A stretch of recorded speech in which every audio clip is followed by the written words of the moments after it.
കപ്പൽ മുതലാണ് താരതമ്യേന നല്ല കുളമാണ്. നിനക്ക് ഇഷ്ടമായത് അത് നിന്റെ ഇഷ്ടം, എന്റെ ഇഷ്ടം ഇഷ്ടമില്ല പടം. പക്ഷെ കള്ളപ്പണം വെളുപ്പിക്കൽ സ്റ്റാർ എന്നൊക്കെയാണ്. ആയിക്കോട്ടെ, അതുകൊണ്ട് അവർക്ക് ഗുണം ഉണ്ടാവുന്നുണ്ട്. ഞാനല്ല വിളിപ്പിക്കുന്നത്, എനിക്ക് റെക്കോർഡ് കാണും, ഇതൊന്നും കാണാം. അതുകൊണ്ട് എനിക്ക് ഗുണം ആ രീതിയിൽ അവർക്ക് ഗുണം ഉണ്ടാവുന്നുണ്ടോ? അപ്പൊ എന്റെ പടം ഏതോ നഷ്ടമായിട്ടില്ല, എല്ലാരും വിളിപ്പിച്ചില്ലേ? പിന്നെ ഞാൻ എങ്ങനെ ജീവിതത്തിനെ കാണണമെന്ന് നീയാണോ എനിക്ക് പഠിപ്പിച്ചു തരാ? അല്ല, ഞാൻ സിനിമയിൽ എങ്ങനെയാണ് കാണേണ്ടത്, ഞാൻ ജീവിതത്തെ എങ്ങനെയാണ് കാണുന്നത് നീ എനിക്ക് പഠിപ്പിച്ചു തരണം. അല്ലല്ല, സിനിമയെ കുറിച്ച് എന്റെ കാഴ്ചപ്പാടും ഞാൻ എങ്ങനെ സിനിമയെ അപ്രോച്ച് ചെയ്യുന്നുള്ളത് രണ്ടുണ്ട്. നീ എന്തിനാ എനിക്ക് പറഞ്ഞു തരുന്നത്? ഇവിടെ ഏറ്റവും അച്ചടക്കത്തോടുകൂടി ജോലി നീ പറഞ്ഞപ്പോ ഞാൻ കേട്ടോ, ഒരു സെക്കൻഡ് നിർത്തും. എന്ത് പ്രൂഫ് ഉണ്ട് നീ പറയുന്നത്? യൂട്യൂബിൽ കമന്റ് ആൾക്കാർ പറഞ്ഞിട്ടല്ലേ? ഇതിന്റെ എന്താ പറയാ ഇതിനെ കുറിച്ച്, സിനിമയെ കുറിച്ച്? അപ്പൊ മിണ്ടരുത്. എടാ, നമ്മൾ ഒറ്റ കെട്ട കേട്ടോ, നമ്മുടെ ഒറ്റ കെട്ട, ഞാനും നീയും നമുക്ക് ഒന്നിച്ച ഒരൊറ്റ ശത്രുവുണ്ട്. ഈ കള്ളപ്പണം വിളിപ്പിക്കുന്നവരുമായിട്ടുള്ള കൂട്ട് നമ്മൾ എങ്ങനെ അവസാനിപ്പിക്കുകയാണ്? ഇതില്ല പ്രതിബദ്ധത ഇല്ലാത്തവരുടെ കൂട്ടത്തിൽ നിന്നും എന്നെ രക്ഷിക്കൂ. ഹിറ്റാക്കിയതുപോലെ സാധാരണ ഇന്റർവ്യൂ ഹിറ്റാകാറുള്ളൂ, സിനിമ പൊതുവെ അല്ല ഇത് ഒരു ഹിസ്റ്ററി പരിശോധിച്ച ചെറിയ സിനിമയാണ്. പറഞ്ഞ പോലെ കുഞ്ഞു സിനിമയെ പറഞ്ഞു വരുമ്പോ ഒരു ഇന്റർവ്യൂവിലൂടെ നമ്മളെല്ലാം പറഞ്ഞിട്ടുണ്ട് ഇതിനെ കുറിച്ച്. ഒരു രാത്രി നടക്കുന്ന ഒരു സംഭവം, ആ സംഭവത്തിനെ ചൊല്ലിണ്ടാവുന്ന ചില പ്രശ്നങ്ങളും അതെങ്ങനെ റിസോൾവ് ആകും എന്നുള്ളതാണ് സിനിമയുടെ ഒരു ബേസിക് സംഭവം. അപ്പൊ അതുകൊണ്ട് തന്നെ സാധാരണ ഈ വൺ നൈറ്റ് സ്റ്റോറീസ് ഒക്കെ പൊതുവെ മലയാളത്തിൽ കുറവാണ്. നമ്മള് എനിക്ക് തോന്നുന്നു അതിന് മുന്നേ വന്നിട്ടുള്ള വൺ നൈറ്റ് സ്റ്റോറി എന്നൊക്കെ പറയുന്നത് ജാനിമൻ പോലത്തെ സിനിമകളൊക്കെ. വൺ നൈറ്റ് സ്റ്റോറി കഥ പറയാനുമ്പോ നമുക്ക് ഒരു എന്തൊക്കെ പറഞ്ഞാൽ റിസ്ക് എലമെന്റ് ഉണ്ട്. കാരണം ഇത്രയും ക്യാരക്ടേഴ്സ് വരുന്ന ഒരു സിനിമ, ഇത്രയും കഥാപാത്രങ്ങളുടെ സിനിമ, നമുക്ക് ഇവരൊന്നും എടുത്തെടുത്ത് ക്യാരക്ടറിനൊരു ഡെഫിനേഷൻ കൊടുത്ത് ഇതിനൊന്നും സമയമില്ല. നമ്മൾ നേരെ ഗേറ്റ് ക്രാഷ് ചെയ്യുന്ന പോലെ നേരെ സബ്ജക്റ്റിലേക്ക് ലോഞ്ച് ചെയ്തിട്ടാണ് ഈ സിനിമയിൽ തുടക്കം. ഒരു പകലും പിന്നെ ഒരു രാത്രി, ആ രാത്രി തീരുമ്പോഴേക്ക് സിനിമ അവസാനിക്കും. അപ്പൊ ആ സംഭവം അല്ലെങ്കിൽ ആ ഇൻസിഡന്റ് ആണ് ഞാൻ ഇതിൽ പലരോടും, അച്ഛനുൾപ്പെടെ എല്ലാവരുടെ നറേറ്റ് ചെയ്ത ഈ സംഭവമാണ്. ആ സംഭവം എന്റെ സുഹൃത്തിന്റെ ജീവിതത്തിൽ നടന്നൊരു ചെറിയൊരു ഇൻസിഡന്റ് ആണ്. ആ ഇൻസിഡന്റ് നമുക്കൊക്കെ ഇൻട്രസ്റ്റിംഗ് ആയിട്ട് തോന്നിയത് കൊണ്ടും ഇത് സിനിമയായി വന്നു കഴിഞ്ഞാൽ എങ്ങനെ ഉണ്ടാവും എന്നുള്ളൊരു ചിന്തയിൽ നിന്നാണ് പിന്നീട് ഇത് ഷൂട്ട് ചെയ്തതും. അല്ലെങ്കിൽ അത് രസകരമായിട്ടുള്ള കുറച്ച് നേരത്തെ എപ്പോഴും പലപ്പോഴും ഉള്ള ചിന്ത വെച്ച് കഴിഞ്ഞാൽ ഈ ഇന്റർവ്യൂവിലുള്ള കോമഡി ഒന്നും സിനിമയിൽ കാണാറില്ലല്ലോ എന്നുള്ള പലപ്പോഴും പലരും ചോദിക്കാറുണ്ട്. അപ്പം അത്തരത്തിൽ വലിയൊരു കോമഡി പടവും അല്ല, എന്നാലും വളരെ സിറ്റുവേഷണൽ ആയിട്ടുള്ള ചെറിയ ചെറിയ മുഹൂർത്തങ്ങളൊക്കെയുള്ള അത്യാവശ്യം പുതിയ ജനറേഷനിലുള്ളതും പിള്ളേർക്കും അല്ലെങ്കിൽ ഫാമിലിയിലെ ആൾക്കാർക്കും റിലേറ്റ് ചെയ്യാൻ പറ്റുന്ന അല്ലെങ്കിൽ സംഭവങ്ങളൊക്കെ ഉള്ള ഒരു ചെറിയ സിനിമ. ലിറ്ററലി ചെറിയ സിനിമയാണ്. ഒരുപാട് ആർട്ടിസ്റ്റിന്റെ അച്ഛൻ സൈജോട്ടൻ ഇവിടെ വരാതെ, അജു വരുന്ന ഇവിടെ വന്നിട്ടില്ല, സുരഭി, തൻവി ഇവിടെ വന്നിട്ടുള്ള, പിന്നെ ബാക്കിയുള്ള നമ്മളൊക്കെ ഇവിടെ ഉണ്ട്. അപ്പോ സുധീഷൻ എന്തായാലും 28 നാളെ റിലീസാവുന്നു. വലിയ പ്രതീക്ഷകളൊന്നും വെച്ചുകൊണ്ട് നേരത്തെ പറഞ്ഞ പോലെ കുഞ്ഞു സിനിമകൾ, വലിയ സിനിമകൾ ഉണ്ടാകുന്നുണ്ട്, വലിയ സ്കെയിലുള്ള സിനിമകൾ ഉണ്ടാകുന്നുണ്ട്. അത്തരത്തിൽ വലിയ സിനിമകൾ ഉണ്ടാകുമ്പോൾ, വലിയ ബജറ്റിൽ ഉണ്ടാകുന്ന സിനിമകൾ വലിയ വിജയം ഉണ്ടാകുന്നു. ഇപ്പൊ ജനറലി നമ്മൾ കണ്ടുവരുന്ന കുഞ്ഞു സിനിമകളോട്, അല്ലെങ്കിൽ കുഞ്ഞു സിനിമകൾ ആൾക്കാരിലോട്ട് എത്താനൊക്കെ ഒരു സമയം എടുക്കുന്നുണ്ട്. വേർഡ് ഓഫ് മൗത്തിലൂടെയൊക്കെയാണ് കുഞ്ഞു സിനിമകൾ കയറിപ്പോണ്ടാകുന്നത്. ആ രീതിയിൽ നമ്മൾ മാക്സിമം നമ്മുടെ സൈഡിൽ നമ്മൾ ഇതിനെ പ്രൊമോട്ട് ചെയ്യുന്നുണ്ട്. അപ്പൊ ഞാൻ എഴുതുന്ന സിനിമകളുണ്ട്, നമ്മൾ എല്ലാ ചാനൽസിലും നമ്മൾ പ്രൊമോട്ട് ചെയ്തിട്ടുണ്ട്. അപ്പം ആ ഒരു സാധനം തിയേറ്ററിലും റിഫ്ലക്റ്റ് ആവും എന്നുള്ള പ്രതീക്ഷയോടുകൂടി നാളെ ഫെബ്രുവരി 28 എല്ലാവരും തിയേറ്ററിൽ വന്ന് കാണാം. Thank you.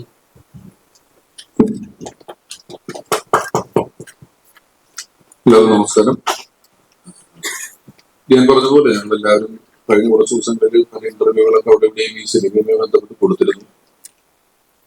നാളെ അതിന്റെ റിലീസാണ്. ഒരൊറ്റ രാത്രി കഥയാണ്. ഞാൻ മഞ്ജു വർഗീസും രണ്ടുപേര് ഇതില് പോലീസ് ഉദ്യോഗസ്ഥന്മാരായിട്ടാണ് അഭിനയിക്കുന്നത്. വളരെ എന്ന് വെച്ചാല് വളരെ സ്വാഭാവികമായിട്ട് നമ്മൾക്ക് പരിചയമുള്ള എല്ലാ പോലീസുകാരും ഇങ്ങനെയാണ് എന്ന് പറയുന്നില്ല. ഇവര് നമ്മൾ കണ്ടുപരിചയമുള്ള പോലീസുകാരുടെയൊക്കെ ചില സ്വഭാവങ്ങളൊക്കെ ഉണ്ട്. പോലീസാണ് ഇവരുടെ ഒരു സൗഹൃദത്തിന്റെയും ഇവരുടെ ഒരു സിനിമ ഉണ്ടാക്കുന്ന സമയത്തുള്ള അവരനുവദിച്ചു തരുന്ന സ്വാതന്ത്ര്യം കൊണ്ടുമെല്ലാം വളരെ രസകരമായിട്ട് ഷൂട്ട് ചെയ്തിട്ടുള്ള ഒരു സിനിമയാണ്. ഇത് ഞാൻ പറഞ്ഞ പോലെ ചെറിയ സിനിമ എന്നൊക്കെ പറയുമ്പം ഒരു എന്റർടൈനർ ആണ് എന്ന് നമുക്ക് പറയാം. പുതിയ കാലഘട്ടത്തിൽ നമ്മൾ പുതിയ ചെറുപ്പക്കാർക്ക് കുറച്ചുകൂടെ കണക്ട് ചെയ്യാൻ പറ്റുന്ന രീതിയിലുള്ള ഒരു എന്റർടൈനർ സിനിമയാണ്. ഇപ്പം വലിയ തോതില് ത്രില്ലർ സിനിമകൾ ഒരുപാട് വരുന്ന ഒരു കാലഘട്ടമാണ്. ഇന്നലെയും മിനിഞ്ഞാന്നുമൊക്കെയുള്ള ചില മാധ്യമ ചർച്ചകളിൽ സിനിമകൾ അതിലെ വയലൻസ് അതിന്റെ ഒരു അനുപാതം ഒക്കെ വളരെ കൂടുതലാകുന്നു തുടങ്ങിയ ചർച്ചകളൊക്കെ നടന്ന ഒരു സാഹചര്യത്തിലൊക്കെ വളരെ ലൈറ്റേർഡ് ആയിട്ട് നമുക്ക് വളരെ രസകരമായിട്ട് തിരുസമൂഹത്തോടെ കണ്ടിരിക്കാൻ പറ്റുന്ന എന്നാൽ ഗൗരവമുള്ള ഒരു വിഷയം ചർച്ച ചെയ്യുന്നത്. പുതിയ ആൾക്കാർ പലപ്പോഴും വളരെ ഈസിയായി സില്ലിയായി ഇതൊക്കെ ഒരു രസമല്ലേ എന്നൊക്കെ പറഞ്ഞ രീതിയിൽ കാണുന്ന ചില കാര്യങ്ങൾ ചെന്നൊരു പ്രശ്നത്തിലേക്ക് വീണാൽ അതിന് എന്തുമാത്രം ഗൗരവമുണ്ട് എന്ന് പറയുന്ന ഒരു സിനിമയാണ് ഇത്. ബാക്കി ഇനി പറഞ്ഞതുപോലെ നാളെയാണ് ഇത്. ആടിന്റെയും അടികപ്പേരെ കൂട്ടമണിയുടെ ഒക്കെ പോലുള്ള ഒരുപാട് ഹിറ്റ് ചിത്രങ്ങൾ സഹസംവിധായകനെ വർക്ക് ചെയ്തിട്ടുള്ള ആളാണ് വിനയ്. വിനയുടെ ആ ഒരു അനുഭവ പരിചയം, ഇവരുടെ സൗഹൃദം, ധ്യാനിന്റെ സ്ക്രിപ്റ്റ്, ഡാർവിൻ ചേട്ടൻ അതിനാവശ്യമായ സാമ്പത്തിക സഹായങ്ങളും കാര്യങ്ങളൊക്കെ ചെയ്തിട്ട് വന്നിട്ടുള്ള ഒരു സിനിമയാണ്. ഇനി ഞാൻ ചോദിക്കുന്നതിന് ഉത്തരം പറയാൻ പറ്റുന്ന സിനിമയെ കുറിച്ച് ഒരുപാട് പറയുന്നില്ല. നിന്നെ നോക്കി അവന് മൈക്കുള്ളൂ.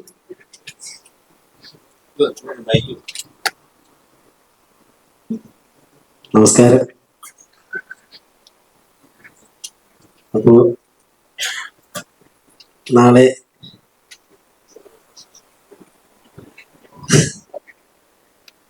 ഫെബ്രുവരി 28 ആപ്കെ സേവ റിലീസാണ്. അപ്പോ എല്ലാവരും നാളെ തിയേറ്ററിൽ പോയി കാണണം. ബാക്കിയുള്ളവരോട് പടം കാണാൻ പറയണം. ഇതിലെ ടോണി എന്ന് പറയുന്ന ക്യാരക്ടറാണ് ഞാൻ ചെയ്തിരിക്കുന്നത്.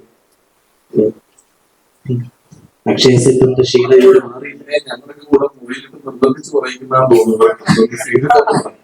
അക്ഷയ് സെന്ററിന്റെ ക്ഷീണം ഇതിനെ തീർന്നില്ല. അപ്പൊ എല്ലാവരും കാണുക. അപ്പൊ ചെറിയൊരു സിനിമയാണ്. ഞാൻ ചേട്ടൻ പറഞ്ഞ പോലെ ഒരു ഒറ്റ രാത്രി നടക്കുന്ന ഒരു സംഭവമാണ്. റിയൽ ഇൻസിഡന്റ് ആണ്. അപ്പൊ എല്ലാവരും കാണുക, പ്രോത്സാഹിപ്പിക്കുക. നമസ്കാരം. പറഞ്ഞ പോലെ നാളെ റിലീസാണ്. ആദ്യമായിട്ടാണ് ഒരു സിനിമയിൽ ത്രൂ ഔട്ട് എന്ന് പറയുന്ന ഒരു വേഷം ചെയ്യാൻ പറ്റുന്നത്. അത് പറഞ്ഞ പോലെ ഒരു ദിവസം വൈകിട്ട് ധ്യാൻ ചേട്ടൻ വിളിച്ചിട്ട് എടാ ഫ്രീ ആണോ എന്ന് ചോദിച്ചു. ആണെന്ന് പറഞ്ഞു. എന്നാൽ ആ ഒരു പരിപാടി ഉണ്ടെന്ന് പറഞ്ഞു. ആ പരിപാടിയുടെ റിലീസാണ് നാളെ. ആപ്കെ സേവോ ബിനോയ് എന്നാണ് ക്യാരക്ടറുടെ പേര്. എന്റെ കൂട്ടത്തിൽ തന്നെ ഉള്ളൊരു ക്യാരക്ടറാണ്. അത് ബാക്കി കുറച്ചുകൂടെ കണ്ടു കഴിയുമ്പോൾ വിശദമായിട്ട് മനസ്സിലാവും. ഭയങ്കര എനർജിയുള്ള ഒരു ക്യാരക്ടറാണ്. പറഞ്ഞ പോലെ ഒരു സുഹൃത്തിന്റെ ബാച്ചിലർ പാർട്ടിയായിട്ട് ബന്ധപ്പെട്ട് പഴയ രണ്ട് സുഹൃത്തുക്കളെ കാണുന്നതും, നമ്മള് നിങ്ങൾക്ക് എല്ലാവർക്കും അനുഭവം ഉണ്ടാവും. ബാച്ചിലർ പാർട്ടി, അവിടെ നടക്കുന്ന ഫൺ, അവിടെ ഒരു പ്രശ്നം ഉണ്ടാകുന്ന വരെ നമ്മൾ ചെയ്യുന്നതെല്ലാം ഭയങ്കര ഫണ്ണായിരിക്കും. ആ രാത്രി സേഫ് ആയി പോയി കഴിഞ്ഞാൽ സേഫ് ആയിരിക്കും. പക്ഷെ എന്തെങ്കിലും ഒരു കാര്യം സംഭവിക്കുമ്പോൾ ആ ഫണ്ണൊക്കെ അവിടെ നിന്ന് മാറും. അങ്ങനെ ഒരു കാര്യം സംഭവിക്കുന്ന ഒരു ദിവസമാണ് ക്രിസ്റ്റിയുടെ ബാച്ചിലർ പാർട്ടി. അപ്പം തുടക്കക്കാരെന്നുള്ള നിലയ്ക്ക് പറ്റാവുന്ന പോലെ നല്ലോണം ചെയ്തിട്ടുണ്ടെന്നാണ് വിചാരിക്കുന്നത്. നിങ്ങൾ എല്ലാവരും കണ്ട് നല്ല നല്ല അഭിപ്രായങ്ങൾ പറഞ്ഞ് അത് കൂടുതൽ പ്രേക്ഷകരിലേക്ക് എത്തിക്കുക. ബാക്കി ഷെഡ്യൂൾ പറയും. നമസ്കാരം. എന്തായാലും ഇത് ധ്യാന്റെ ലൈഫിൽ നടന്നൊരു കഥയാണ് അല്ലെ? ധ്യാന്റെ ഫ്രണ്ടിന്റെ ലൈഫിൽ ടൈപ്പ് കറക്റ്റ് ആയിരുന്നു. അപ്പൊ അതിനകത്ത് എന്തെങ്കിലും ഒരു സാധനം കാണും എന്ന് എല്ലാവർക്കും ഒരു എക്സ്പെക്ടേഷൻ ഉണ്ടല്ലോ. അപ്പൊ ഇതിനകത്ത് ഒരു സംഭവം ഉണ്ട്. പിന്നെ എനിക്ക് സത്യം പറഞ്ഞ ഇപ്പൊ 4 പേര് അറിഞ്ഞത് ധ്യാന്റെ ഒരു ഇന്റർവ്യൂവിൽ ഇരുന്നിട്ടാണ്. പണ്ടേതല്ലാത്ത കാരണത്താൽ ഇന്റർവ്യൂ സ്റ്റാർ ഇരിക്കാനൊരു ഭാഗ്യം കിട്ടിയതാണ്. നാളത്തെ ദിവസം എന്ന് പറഞ്ഞാൽ സത്യം പറഞ്ഞാൽ ആദ്യം ഞങ്ങളെല്ലാം ഒരു ലൈറ്റ് ആയിട്ടാണ് എടുത്തിരുന്നത്. പക്ഷെ ഇപ്പം നിങ്ങളെല്ലാരും തന്ന ആ ഒരു എന്താ പറയുന്ന പ്രോത്സാഹനം എല്ലാം പടം അത്യാവശ്യം നല്ല റീച്ച് എത്തിയെന്നാണ് എന്റെ ഒരു വിശ്വാസം. അപ്പം പടം വലിയ മോശമില്ലാതെ വരും എന്നാണ് ഞങ്ങളുടെ എല്ലാവരുടെയും വിശ്വാസം. ഇപ്പൊ ആവശ്യമില്ലാത്ത ടെൻഷനും അതുകൊണ്ട് കൂടിയിട്ടുണ്ട്. അതെ, ഇപ്പൊ ഞാൻ നമ്മുടെ ഡയറക്ടർ. നമസ്കാരം. അടിയപ്പിയൊരു കൂട്ടമണി തുടങ്ങിയിട്ടുള്ള പരിചയമാണ് ഞാനായിട്ടുള്ളത്. ആ സമയത്ത് തുടങ്ങി പറയുന്ന കുറെ കഥകളുണ്ട്. ശരിക്കും നടന്നതും ഞാൻ നേരിട്ട് കണ്ട് അനുഭവിച്ചിരുന്നതാണ്. ഇഷ്ടംപോലെ കഥകളുണ്ട്. അതില് നമ്മുടെ ഈ ജനറേഷന് നന്നായിട്ട് കണക്ട് ചെയ്യാൻ പറ്റിയ ഒരു മെറ്റീരിയൽ ഉള്ള സബ്ജക്റ്റ് ആണിത്. വളരെ അത് സിനിമാറ്റിക് ആക്കി ചെയ്യേണ്ടതായിട്ടുള്ള ഒരു ആവശ്യമൊന്നുമില്ല. നമുക്ക് എല്ലാവർക്കും മെക്രോഗ്രാഫിക് എക്സ്പീരിയൻസ് ചെയ്തിട്ടുണ്ടാവും ഇതിലെ പോലീസ് സ്റ്റേഷൻ സീക്വൻസുകളെല്ലാം. അപ്പൊ അത് ഇന്ന് റിലേറ്റ് ആവാൻ സാധ്യതയുണ്ട്. ഭയങ്കര പ്രതീക്ഷകളൊന്നും കൊടുക്കണ്ടെങ്കിലും ഒരു റിയൽ ലൈഫ് സ്റ്റോറി പോലെ തന്നെ നമുക്ക് കണ്ടിരിക്കാവുന്ന ഒരു സബ്ജക്റ്റ് ആണ്. നാളെ റിലീസാണ്. നിങ്ങളെല്ലാവരുടെയും പ്രാർത്ഥനയും പ്രോത്സാഹനം ഉണ്ടാവണം. Producer Good afternoon, everyone. Really very happy to see, ഈ ഇത്ര വലിയ ക്യാമറ മുമ്പിൽ ഞാനിരിക്കുന്ന വളരെ റെയറാണ്. ഇവിടെ അല്ല, ട്യൂമൻ. ആദ്യത്തെ പടം ട്യൂമൻ, അതിൽ ഇരുന്നിട്ടുണ്ട്. പക്ഷെ ഇതിനകത്തുള്ള റീച്ച് കിട്ടിയിട്ടില്ല. ഈ പറഞ്ഞതുപോലെ ഡാൻസാറിന്റെ കൂടെ ഇരിക്കുമ്പോഴത്തേക്കുള്ള റീച്ച് ഉണ്ടല്ലോ, പവർ. പിന്നെ പിന്നെ Pisharody. So I am really very happy. നാളെ ഇറങ്ങുന്ന ഞങ്ങളുടെ സിനിമ ഒരു ടെൻഷനും ഇല്ല കേട്ടോ, വിജയിക്കും, വിജയിപ്പിക്കണം എന്ന് ഞാൻ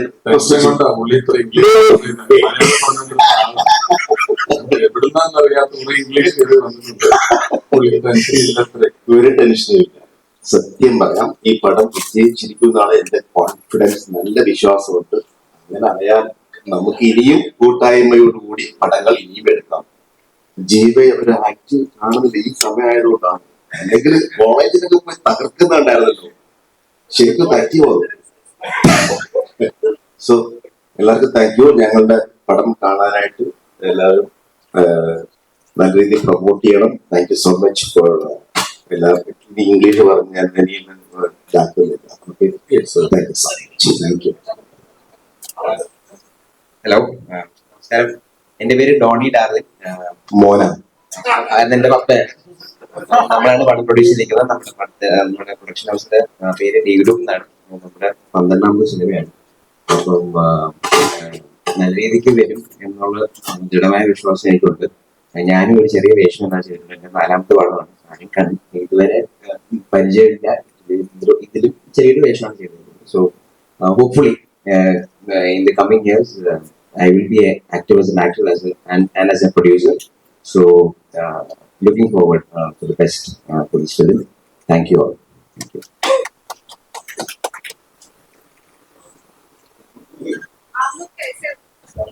बस ठीक हो, बस नहीं ठीक हो. क्वेश्चन मस्त हो जाएगा.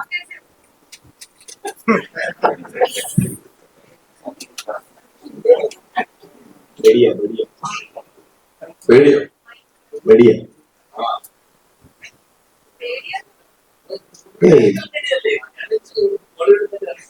ഏയ് 3 ദിവസം ഉറങ്ങുന്നത് പഠിച്ച ചോദ്യങ്ങളാ. കഴിഞ്ഞു, ഇനിയില്ല, കഴിഞ്ഞില്ല.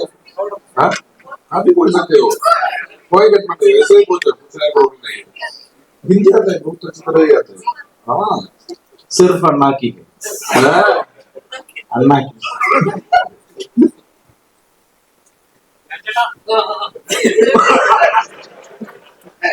എന്തുകൊണ്ട് നീ വിളിച്ചില്ല? എല്ലാവരും പറഞ്ഞു ധ്യാനൂടെ ഇരിക്കുന്ന ഒരു വലിയ ഭാഗ്യമായിട്ടാണ്.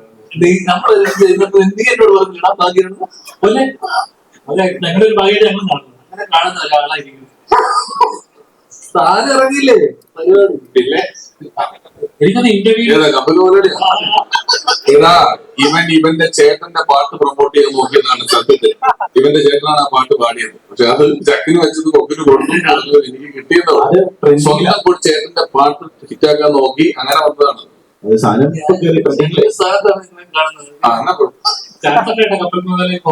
ഉറപ്പ് ഞാൻ ഇറക്കുന്നത് നടക്കുന്നുണ്ട്.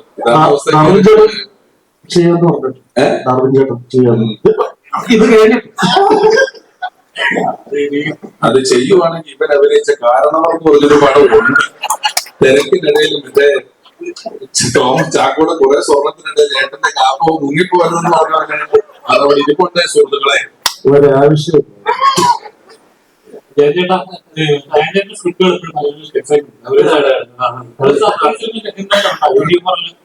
പ്രതീക്ഷിക്കുന്ന അപ്പം ട്രെയിലർ കണ്ടപ്പോഴും ഒരു ഫീൽ കിട്ടി, നമുക്ക് റിലേറ്റ് ചെയ്യാൻ പറ്റുന്ന കുറച്ച് കാര്യങ്ങൾ അതിനകത്ത് കണ്ടായിരുന്നു.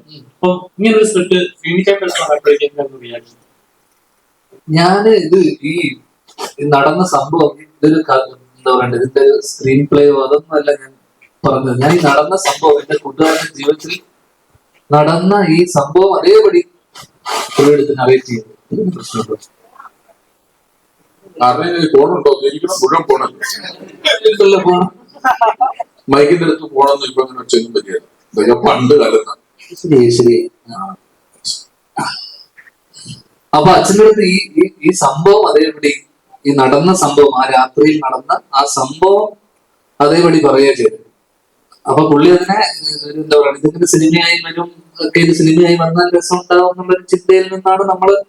അപ്പൊ ഞാൻ ചോദിച്ചു, ഇതില് എന്റെ അച്ഛനായിട്ടാണ് അപ്പൊ അച്ഛൻ അഭിനയം ചെയ്യുന്നത്, അപ്പൊ അതിനകത്ത് ചെറിയൊരു വേഷം ഉണ്ടെന്ന് ചോദിച്ചാൽ പുള്ളി സന്തോഷത്തോടെ വന്ന് ചെയ്തു തന്നു.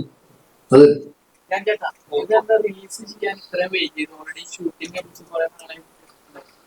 അതുകൊണ്ടല്ലടാ നമ്മള് കഴിഞ്ഞ വർഷം തൊട്ട് ഇത് റിലീസ് ചെയ്യാൻ, കാരണം കഴിഞ്ഞ വർഷം നമ്മൾ ഓണത്തിന് നോക്കിയപ്പോൾ ഇവര് കൊണ്ടലുണ്ടായിരുന്നു. കൊണ്ടലിന്റെ എക്സിക്യൂട്ടീവ് പ്രൊഡ്യൂസറാണ്, മിന്നലിന്റെ എക്സിക്യൂട്ടീവ് പ്രൊഡ്യൂസറാണ്, പിന്നെ ഏതാണ് നടന്ന സംഭവം, പിന്നെ ഡിറ്റക്റ്റീവ് വിജിലന്റെ എക്സിക്യൂട്ടീവ് പ്രൊഡ്യൂസറാണ്.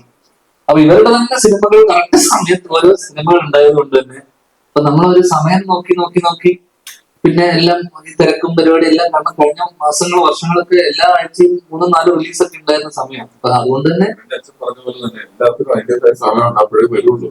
അപ്പൊ അത് അങ്ങനെ നമ്മള് ഒരു കറക്റ്റ് സമയം നോക്കി. പിന്നെ ഈ ഫെബ്രുവരി മാസം ഞാൻ ആക്ച്വലി ഇനി കമ്മിറ്റ്മെന്റ് ഒന്നും ഇല്ലായിരുന്നു. അപ്പൊ നമ്മള് പ്രൊമോട്ട് ചെയ്യാനും എല്ലാവരും ഫ്രീ ആയിരുന്ന ഒരു സമയം എന്നുള്ള രീതിയിൽ ഈ റിലീസ് ഈ മാസം നോക്കിയതാണ്.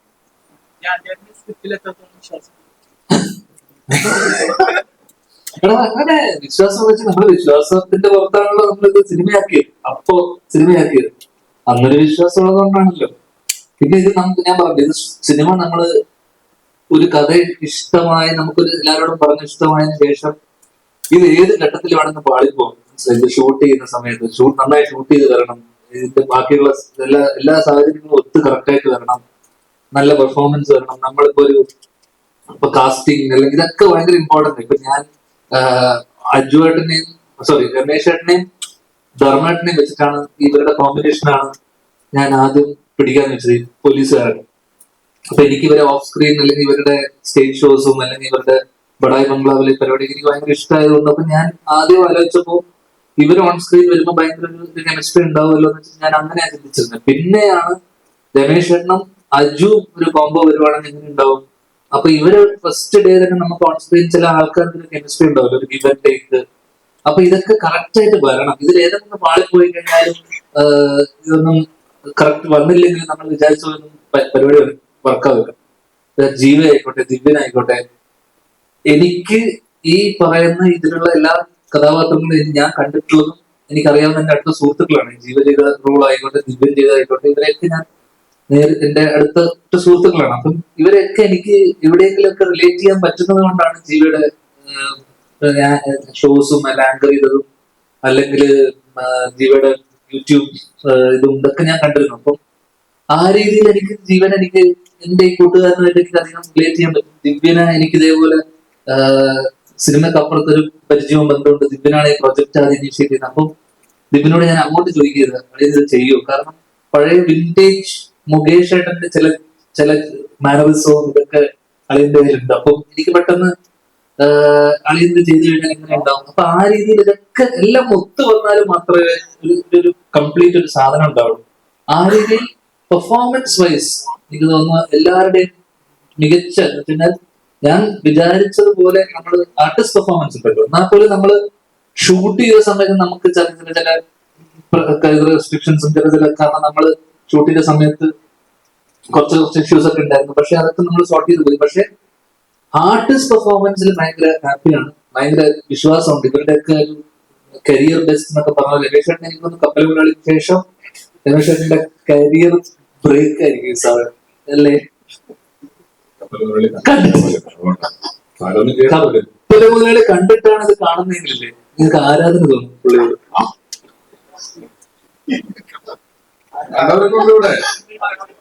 പക്ഷെ ഇപ്പൊ അന്നത്തെ സിനിമ ഇതിനെ പോലെ വന്നിരുന്ന് തള്ളാനുള്ള സൗകര്യങ്ങളില്ലായിരുന്നു. അതാണ് അതിന്റെ ഒരു പ്രധാനപ്പെട്ട പ്രശ്നം. അന്ന് പത്രത്തിൽ ഭയങ്കര വിലയാണ് ഒരു കാര്യം പരസ്യം കൊടുക്കുന്നതായിട്ട് തന്നെ. അങ്ങനെ കൊടുത്തിട്ടുള്ളതാണ്. പണിയെടുത്ത് നീ കാരണവർക്ക് പ്രൊമോഷൻ അപ്പൊ നേരത്തെ ചോദിച്ചത് വിശ്വാസം ഉണ്ടോ എന്ന് വെച്ചാൽ ഇവിടെ നല്ല എഴുത്താണ്, വിശ്വാസമുണ്ട്. ആ ആ ആ ആ ആ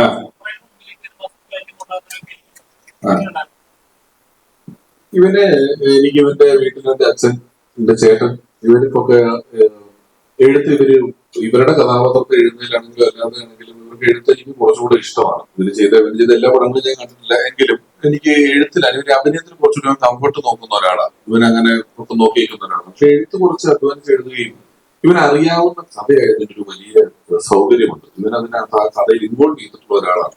അതിനോട് ഏറ്റവും ആ കണ്ട കാര്യങ്ങളോട് ഏറ്റവും നീതി ഉണർന്ന് നിൽക്കുക, കണ്ടതിനെ എങ്ങനെ സിനിമാറ്റിക് ആയിട്ട് ചെയ്യാന്നുള്ളതാണ് കൂടുതൽ നോക്കിയിട്ടുള്ളത്. പിന്നെ വിനയ് ഓഫ്കോഴ്സ് വളരെ എക്സ്പീരിയൻസ്ഡ് ആയിട്ടുള്ള ഒരു ഡയറക്ടറാണ്. പിന്നെ ഈ പറഞ്ഞാല് ഇവരൊക്കെ എക്സ്പീരിയൻസ് ആണെങ്കിൽ ചെറിയ പടമാണ്. ഇതിനൊക്കെ ഒരുപാട് വലിയ പൈസ മുടക്കിയിട്ടുണ്ട്, ഒരുപാട് വലിയ താരങ്ങളുണ്ട്. അങ്ങനെയൊന്നും ഒരു പടമല്ല. ഒരു ചെറിയ സാധാരണക്കാരാണ് നമ്മുടെ നാട്ടിൽ താമസിക്കുന്നവരാണെന്ന് നമുക്ക് തോന്നുന്ന പോലെയുള്ള ആളുകളും അവരൊക്കെ അഭിനയിച്ചിട്ടുള്ള ഒരു പടമാണ്. അതിൻ്റെതായ രസം എനിക്ക് വായിച്ചിട്ടുണ്ടായിരുന്നു. ഞാൻ സ്ക്രിപ്റ്റ് ആയിട്ടല്ല വായിച്ചത്, ഞാൻ എന്നെ വിളിച്ച ഒരു കഥയാണ് പറഞ്ഞത്. ഇതുപോലെ സംഭവിച്ചു, ഇങ്ങനെ സംഭവിച്ചു, ഇന്നതാണ് ചെയ്യേണ്ടത്. കേട്ടപ്പോൾ നല്ല രസം തോന്നി, നന്നായിട്ട് തോന്നി. ഞാൻ ശ്രീനേടിന്റെ കൂട്ടത്തിൽ ആദ്യമായിട്ട് അഭിനയിക്കുന്ന ഒരു സിനിമ ഇതാണ്. അതെന്റെ ഒരു വലിയ സന്തോഷമായിരുന്നു. ഇല്ല പുള്ളിക്ക് ഇത് ഈ കഥയോ ഇതിനായിട്ട് ബന്ധപ്പെട്ട് പുള്ളിയുടെ ടൈപ്പ് ഓഫ് ഒരു പരിപാടിയല്ല. പിന്നെ അത് കണ്ടാ മനസ്സിലാവും. ഇല്ല, ഞങ്ങൾ അങ്ങനെ ചർച്ചകളൊന്നും പൊതുവെ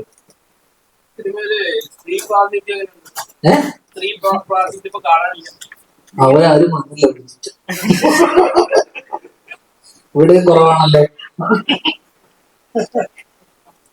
പ്രാധാന്യമുണ്ട്, വലിയ പ്രാധാന്യമുണ്ട്. സ്ത്രീ കഥയുടെ ട്രെയിനിങ് പോയിന്റ് വലിയ ഘടകമാണ്. അല്ല ഇവിടെ ഇല്ലാന്ന് ഇവിടെ കാണാറില്ലെന്ന് വെച്ചിട്ട് ഇവിടെ വരാൻ പലരും തൻവീട് ചേട്ടന്റെ കല്യാണമാണ്, സുരഭി സീരിയലിന്റെ ഷൂട്ടിലാണ്. അപ്പൊ അങ്ങനെ വീണ അതിന്റെ പുതിയ തിരക്കിലാന്ന് പറഞ്ഞ വീട്ടിലിരിക്കുകയാണ്. അങ്ങനെ വലിയ വിമോചകനായതുകൊണ്ടൊന്നുമില്ല, അതിനൊക്കെ നോക്കിയിട്ട് അവന് ഒരു തൃപ്തി വരുന്നില്ല. ഈ വിചാരിക്കുമ്പോൾ അവനൊരു സ്ത്രീ വിമോചകനായിട്ട് ഇവിടെ എവിടെ സ്ത്രീ പ്രാധാന്യം നോക്കിയ തോന്നുന്ന സുഖമില്ല. അതാണ് ചോദിച്ചത്. അതുകൊണ്ടല്ലേ ഞാൻ പറഞ്ഞത്. എനിക്കറിയാം എന്താണ് ഈ സിനിമയിലെ സ്ത്രീ പ്രാതിനിധ്യം എന്നൊക്കെ ചോദിച്ചാൽ അത്രയില്ല. നോക്കിയിട്ടാണൊരു സ്ത്രീ വന്നു, പ്രാതിനിധ്യം ഉണ്ട്. നീ കാണുന്നുണ്ടോ? എനിക്ക് കാണാൻ പറ്റുന്നില്ല. അവിടെയാണ് നീ അവിടെ നോക്കിയിട്ട് ആള് വിളിക്കുന്നത്. ഇപ്പം ഓൺലൈൻ ഗെയിമിംഗ് ആപ്പുകളുടെ കലായിട്ടാണ്. അപ്പം അതിന്റെ ദൂഷ്യവശങ്ങൾ നമുക്ക് നന്നായിട്ട് അറിഞ്ഞുകൊണ്ടിരിക്കാം. അപ്പൊ കഴിഞ്ഞ ദിവസം വ്യാജാന്റെ ഒരു അഡ്വർടൈസ്മെന്റ് ഉണ്ട്, അത്തരം ഒരു ആപ്പിനെ പ്രൊമോട്ട് ചെയ്തിട്ടുണ്ട്. അപ്പം സാമൂഹ്യ പ്രതിബദ്ധതയുള്ള ഒരു കലാകാരൻ എന്ന നിലയിൽ അങ്ങനെ ഒരു അഡ്വർടൈസ്മെന്റ് ചെയ്യാനുള്ള കാരണം എന്താണ്? സാമൂഹ്യ പ്രതിബദ്ധത ഉണ്ടെന്ന് ആരാ പറഞ്ഞു? ഞാൻ എന്നോട് എപ്പോഴെങ്കിലും പറഞ്ഞു.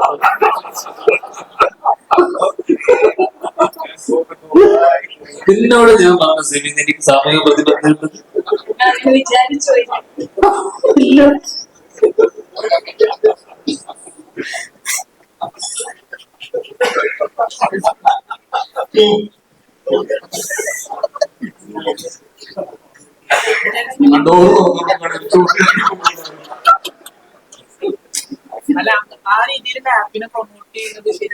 ഞങ്ങൾ ആപ്പ് കേസ് ഇപ്പൊ പ്രൊമോട്ട് ചെയ്യാൻ വന്നിരിക്കുന്നത്.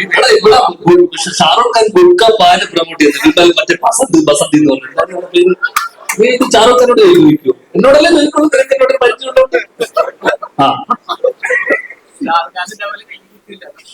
ഇവിടെ സിഗരറ്റ് സ്മോക്കിംഗ് എന്തിനാണ് ഇത് വിൽക്കുന്നത് സാധനം? ഇതൊക്കെ എല്ലാവർക്കും അറിയില്ലേ? ഇത് കളിക്കണ്ട പ്രശ്നമില്ലേ? നിങ്ങൾക്കറിയില്ലേ?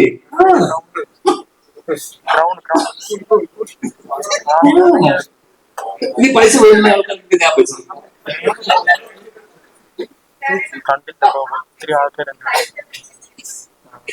അത് കുറേ സ്ഥലത്ത് പോയി പറഞ്ഞു. ആ ഇത് ആപ്പ് എന്നുകൊണ്ട് ഉദ്ദേശിക്കുന്നത് മറ്റേ മലയാളത്തിലുള്ള ആപ്പ് വെക്കുക എന്ന് പറഞ്ഞത് അതുകൊണ്ടാണ്. പിന്നെ ഞാൻ പറഞ്ഞു ഇതിനുള്ള ഒരു പ്രധാന കഥാപാത്രം സെൻട്രൽ ക്യാരക്ടർ ചെയ്യുന്ന പെൺകുട്ടി ഹിന്ദി സ്പീക്കിംഗ് ആളാണ്. അപ്പം അതുകൂടെ കൊണ്ട് ആ കേസേഹോ എന്നുള്ള രീതിയിൽ വെച്ചതാണ്. പറയുന്നുണ്ട്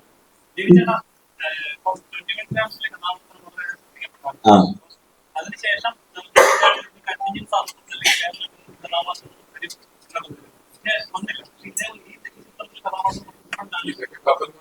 ഞാനും വിചാരിച്ചതാ ഇടക്കിടക്ക് കുത്തിക്കിരുന്നുണ്ടോ കപ്പൽ വരുമെന്ന് വിചാരിച്ചതിനെ പറ്റി പറയുമ്പോഴേ ആ വേദന എനിക്ക് അറിയാം. അതുകൊണ്ട് അവനെ സഹായിച്ചതാണ്. ഞാനും ആ വഴിക്ക് വരുന്നേന്ന് തോന്നുന്നുണ്ടോ? അതിനായിരുന്നു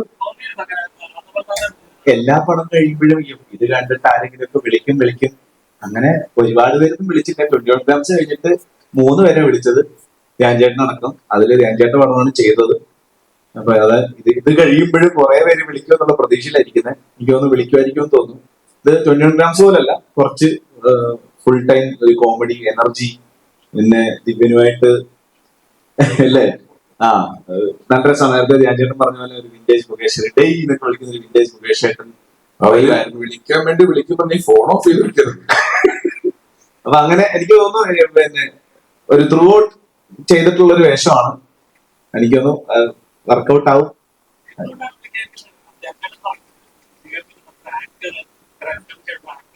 ആക്ടർ ആയിട്ടില്ല.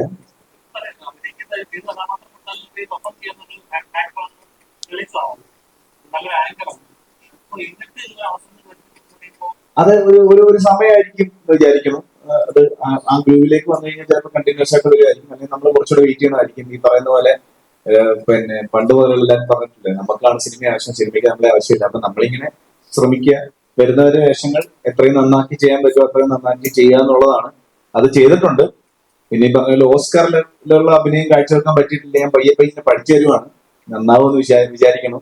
അപ്പൊ എല്ലാരും കണ്ട് അഭിപ്രായം പറഞ്ഞു കഴിഞ്ഞാൽ നല്ലതാണെങ്കിൽ നല്ലത്, ഇന്ന കാര്യങ്ങൾ കുറച്ചുകൂടെ നന്നാക്കായിരുന്നു എന്നൊക്കെ പറഞ്ഞു കഴിഞ്ഞാൽ നമുക്ക് തന്നെ കുറച്ചുകൂടെ പഠിക്കാൻ പറ്റും. അടുത്ത പടം വരുമ്പോൾ കുറച്ചുകൂടെ നന്നായിട്ട് ചെയ്യാൻ പറ്റും. ആകെ ചെയ്യാൻ എല്ലാവർക്കും ചെയ്യാൻ ഉള്ളതെന്ന് പറഞ്ഞു കഴിഞ്ഞാൽ തിയേറ്ററിൽ പോയി കണ്ട് സത്യസന്ധമായ അഭിപ്രായം പറയാം. കുറച്ച് കൂടുതൽ പ്രേക്ഷകരിലേക്ക് നിങ്ങൾക്ക് ഇഷ്ടപ്പെട്ടു കഴിഞ്ഞാൽ അത് പറഞ്ഞ് കൂടുതൽ പ്രേക്ഷകരിലേക്ക് എത്തിക്കുക എന്നുള്ളതാണ് നമുക്ക് ആഗ്രഹിക്കാൻ പറ്റുള്ളൂ.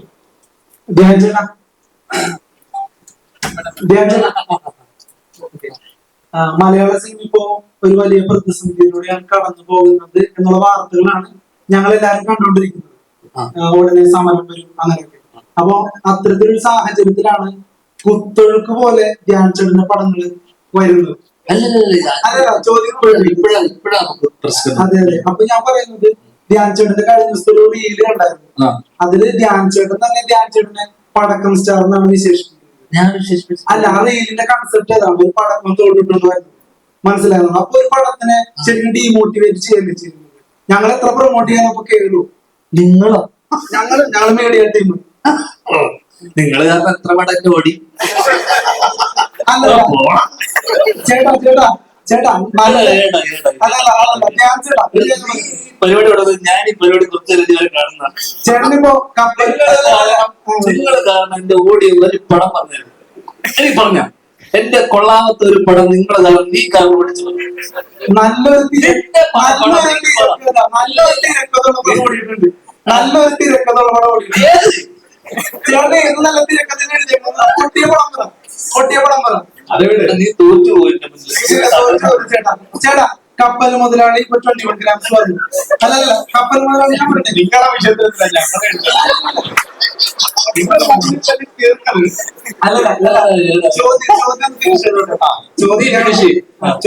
അതായത് കപ്പൽ മുതലാളി താരതമ്യേന നല്ല പടമാണ്. നിനക്ക് ഇഷ്ടമായത് അത് നിന്റെ ഇഷ്ടം, എന്റെ ഇഷ്ടം ഇഷ്ടമില്ല പടം. പക്ഷെ 21 ഗ്രാംസ് താരതമ്യേന നല്ല പടം. ബോക്സ് ഓഫീസ് ഹിറ്റ് ആണെന്നല്ല പറയുന്നത്. കപ്പലും ബോക്സ് ഓഫീസ് ഹിറ്റ് അല്ല. പക്ഷെ ഞാൻ പറഞ്ഞു വരുന്നത് അത് ഭയങ്കരമായിട്ട് കളിയല്ല. അതാണ്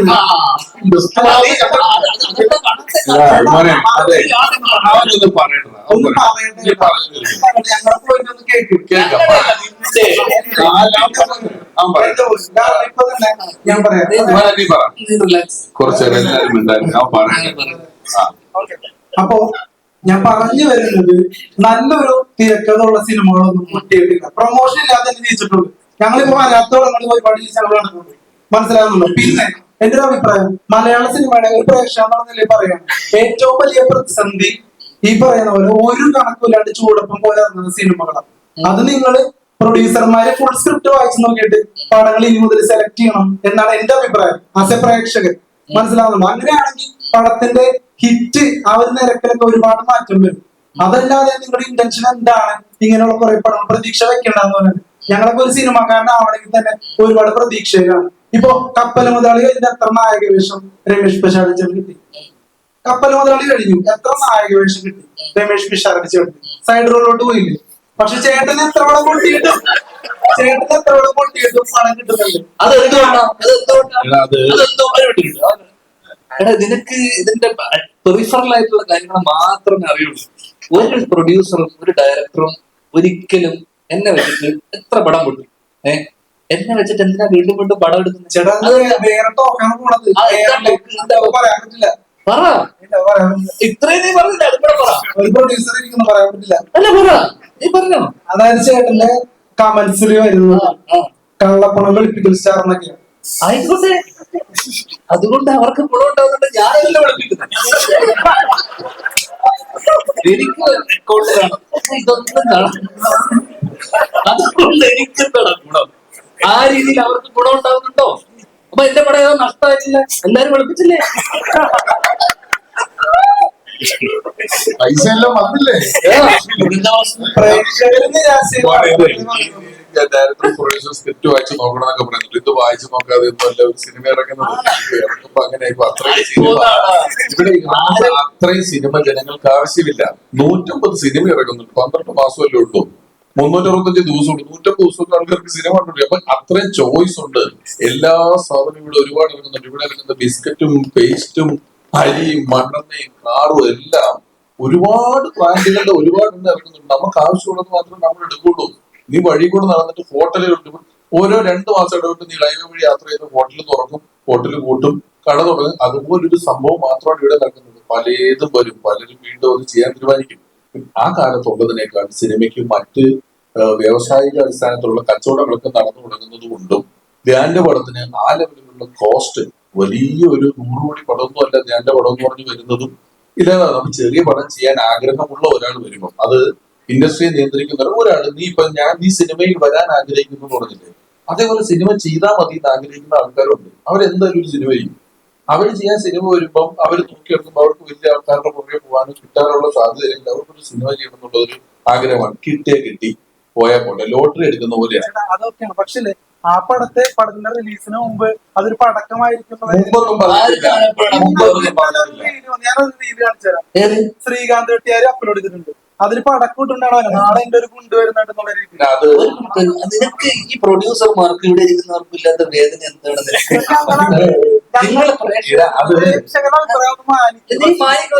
എനിക്ക് ഇഷ്ടമുള്ള പോലെ ഞാൻ ജീവിക്കുക, എനിക്ക് ഇഷ്ടമുള്ള കാര്യം സാമൂഹ്യ പ്രതിബദ്ധത മനസ്സിലായി.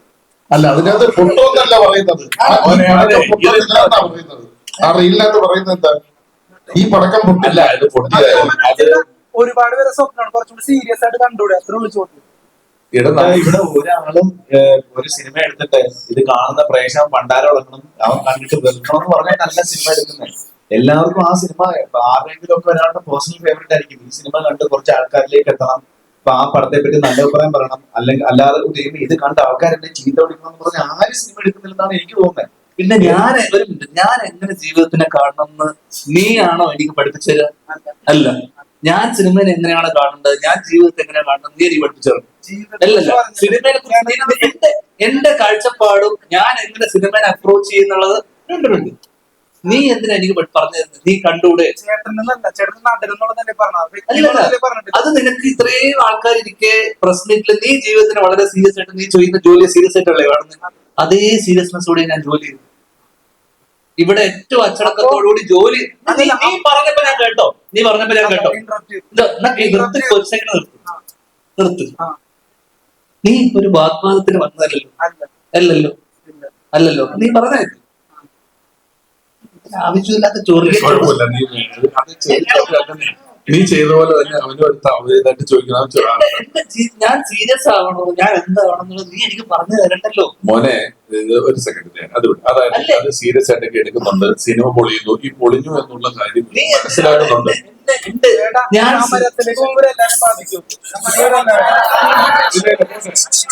മോനെ സമരത്തിലേക്ക് പോകണമെന്ന് ഞങ്ങളല്ല.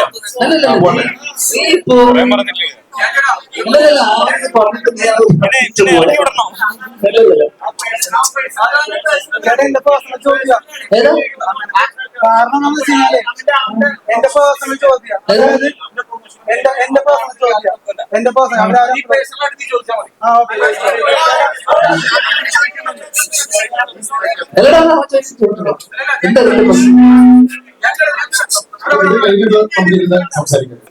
പിന്നെ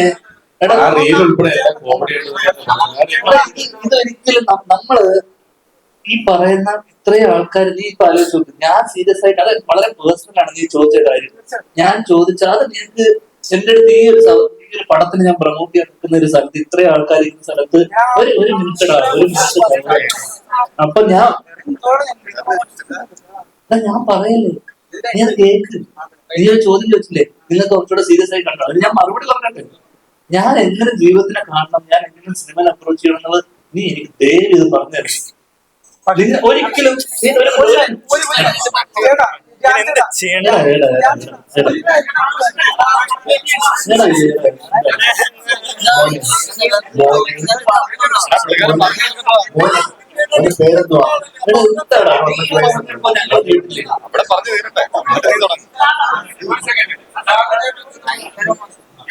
മോന്റെ പേരെന്തുവാ?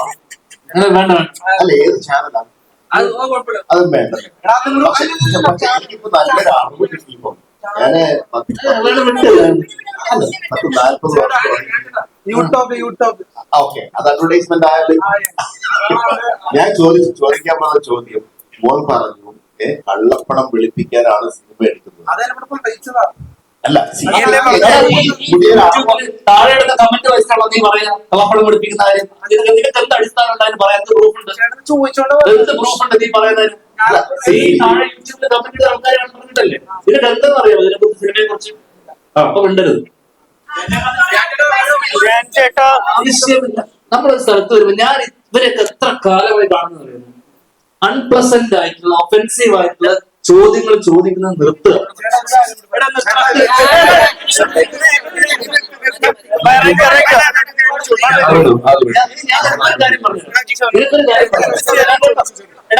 അല്ലല്ല, അവരൊരു കാര്യം പറഞ്ഞോട്ടെ. ഒരു കാര്യം നീ കേട്ടോ എടാ, ഒരു കാര്യം നീ കേട്ടോ. അല്ല, അവനൊരു ഒരു കാര്യം പറഞ്ഞോ. മോനെ എടാ, നീ അവിടെ അവനെ നിങ്ങൾ കുറവല്ലേ? എടാ, എന്തുകൊണ്ടാണ് എനിക്ക് ഇത്ര സിനിമ അറിയുമോ? ആൾക്കാരെ വെറുപ്പിക്കാതിരിക്കുക. വെറുപ്പിക്കുന്ന ചോദ്യങ്ങൾ ചോദിക്കുക. വെറുപ്പിക്കരുത്. ഇവിടെ വേണ്ടത് ചുറ്റുപടം ചെയ്യുക, ഇതൊന്നുമല്ല. അച്ചടക്കം, മര്യാദ, ഇവിടെ എന്ത് സംസാരിക്കണമെങ്കിലും വെറുപ്പിക്കാതിരിക്കുക. നീ ഇത്രയും ആൾക്കാർ പറഞ്ഞിട്ട് നീ വെറുപ്പിച്ചു, എന്നെ വെറുപ്പിച്ചു. ഇത്രയും ആൾക്കാർ നിനക്ക് ഒരു വില ഞങ്ങളെടുത്തുണ്ടോ? നീ ഇത്ര തവണ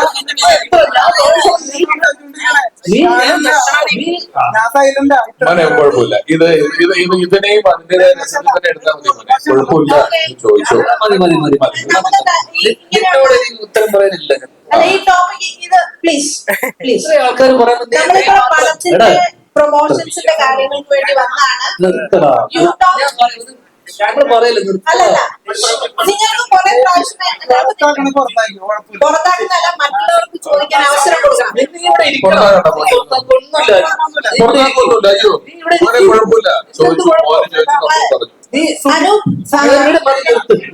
ക്വസ്റ്റ്യൻസ് വരുന്നു, പ്ലീസ് പ്ലീസ്. ഇപ്പോ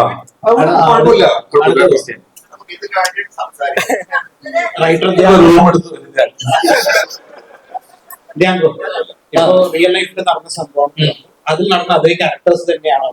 ആ ക്യാരക്ടർ തന്നെയാണോ സിനിമാറ്റിക് ആയിട്ട് എന്തെങ്കിലും അനൗൺസ് ചെയ്തിട്ടുണ്ടോ റൈറ്റിംഗ് വൈസ്? സിനിമാറ്റിക് ആയിട്ട് സ്വാഭാവികമായിട്ടും ചില സാധനങ്ങൾ എൻഹാൻസ് ചെയ്തിട്ടുണ്ട്. കാരണം ഞാനിപ്പം അതിന്റെ ഡയലോഗ്സും കാരണം എനിക്ക് ഇൻസിഡന്റ് മാത്രമേ അറിയുള്ളൂ. അപ്പം സ്വാഭാവികമായിട്ട് അന്ന് നടന്ന കാര്യങ്ങൾ അവർക്കിടയിലുള്ള കോൺവെർസേഷൻ ഡയലോഗ്സ് ഒന്നും നമുക്ക് കൃത്യമായിട്ടുള്ളൊരു ഐഡിയ ഇല്ല. അപ്പൊ ഈ ഇൻസിഡന്റ് അറിയാവുന്നതുകൊണ്ട് തന്നെ പിന്നെ പ്രത്യേകിച്ച് കാരണം ഇതിനെ നമുക്ക് രണ്ട് രീതിയിൽ ട്രീറ്റ് ചെയ്യാം. ഭയങ്കര റിയൽ സ്പേസിൽ ട്രീറ്റ് ചെയ്യാം. കാരണം നടന്നൊരു കഥയായതുകൊണ്ട് തന്നെ ഭയങ്കര റിയലിസ്റ്റിക് ആയിട്ട് ഭയങ്കര റിയൽ സ്പേസിൽ ട്രീറ്റ് ചെയ്യാം. നമ്മൾ വളരെ സിനിമാറ്റിക് ആയിട്ടും സെറ്റാരിക്കലായിട്ടും കോമിക്കലും ആയിട്ടാണ് ട്രീറ്റ് ചെയ്തിട്ടുള്ളത്. വളരെ സീരിയസ് ആയിട്ടുള്ള വിഷയത്തിനെ പോലും അത് ആൾക്കാർക്ക് എന്റർടൈനിങ് ആവണമെങ്കിൽ കുറച്ച് തമാശ കലർത്തി പറഞ്ഞാൽ മാത്രമേ ഒരു രസം ഉണ്ടാകുന്ന രീതിയിൽ ആണ് ഇതിനെ അവതരിപ്പിച്ചിട്ടുള്ളത്. അതുകൊണ്ട് സിനിമാറ്റിക് ആണ് ഒരു പരിധി വരെ.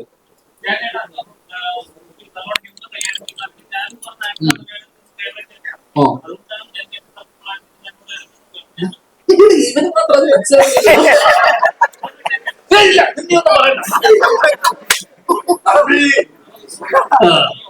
എടാ നിനക്ക് എന്നോട് പ്രശ്നമുണ്ടോ? ഇല്ല, ചോദ്യം ചോദിക്കരുത്, പ്രശ്നം കഴിഞ്ഞു. നിനക്കൊരു കാര്യം ഞാൻ മനസ്സിലാവും. ഇത്രയും സ്വാതന്ത്ര്യത്തിൽ നിനക്ക് ഒരാളോട് സംസാരിക്കാൻ പറ്റുന്നത് ഞാൻ ഈ ഇൻഡസ്ട്രിയിൽ ഞാൻ മാത്രമായിരിക്കും. അല്ലെങ്കിലല്ലേ നീ ഫസ്റ്റ് ചോദ്യത്തിലല്ലേ നിന്നെ പുറത്താക്കി. നീ ഒരിക്കലും ഇവിടെ മോനും മോന്റെ ജോലിയിൽ പഠിച്ചു വരികയാണ്. ഇത് അത് പഠിച്ചു വരുന്നു. അപ്പം ഈ ഭയങ്കര ഇങ്ങനത്തെ ക്വസ്റ്റ്യൻസ് വരുന്നതുകൊണ്ട് ഈ ജോലി ഇതിന്റെ ഒരു ബിസിനസ് പരിപാടി ഇതൊക്കെ ഞാൻ നിനക്ക് വളരെ പേഴ്സണൽ ആയിട്ട് പറഞ്ഞുതരാം. ഇവിടെ പലർക്കും അത് അറിയാം, നിനക്കത് അറിയില്ല, അതാ പ്രശ്നം. ഓക്കെ, ഞാൻ പറഞ്ഞുതരാം പേഴ്സണൽ ആയിട്ട്. ഏറ്റവും കൂടുതൽ സ്വന്തം സിനിമ പൊട്ടിയെന്ന് ഇവർ അഡ്മിറ്റ് ചെയ്യുന്നുണ്ടല്ലോ.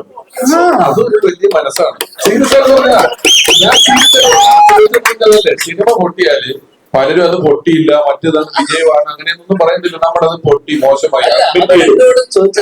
നിങ്ങൾക്ക് സിനിമ സീരിയസ് ആയിട്ട് കണ്ടുകൂടെ എന്ന് ചോദിക്കുമ്പോ ഞാൻ സിനിമ സീരിയസ് ആയിട്ട് കാണാത്തതല്ലോ. ഞാൻ വളരെ സീരിയസ് ആയിട്ട്. നീ ഒരാളെ മാത്രം സീരിയസ് ആയിട്ട് എന്താ കാര്യം? പ്രൊഡ്യൂസർ കാണണ്ടേ? ഇതിന്റെ പ്രൊഡ്യൂസർ, ഡയറക്ടർ, ഇവരൊക്കെ സീരിയസ് ആയിട്ട്. നമ്മൾ ആക്ടേഴ്സ് എന്താണെന്നറിയുമോ? നമ്മൾ ടൂളാണ്. നമ്മൾ എന്നെ ഉപയോഗിച്ച് വർഷം കൊണ്ട് എഴുതുന്നത് സിനിമ ചെയ്തു. അതിന് ഞാൻ അത്യാവശ്യം നിനക്ക് അഭിനയിച്ചിട്ടില്ലേ? ആ പടം ഓടിയില്ലേ? നല്ല അതിന്റെ പുറകിൽ ഒരു നല്ല സംവിധായകൻ ഉണ്ടായിരുന്നു, എഴുത്തുകാരുണ്ടായിരുന്നു. ഇതൊക്കെയാണ് അതിന്റെ അവിഭാജ്യ ഘടകം. എന്തൊക്കെയാ? എഴുത്ത്, നീ പറഞ്ഞ പോലെ നല്ല എഴുത്തുകാർ വേണം. ഇത് എന്റെ കോളല്ല. നമുക്ക് വരുന്നതേ ചെയ്യാൻ പറ്റുള്ളൂ.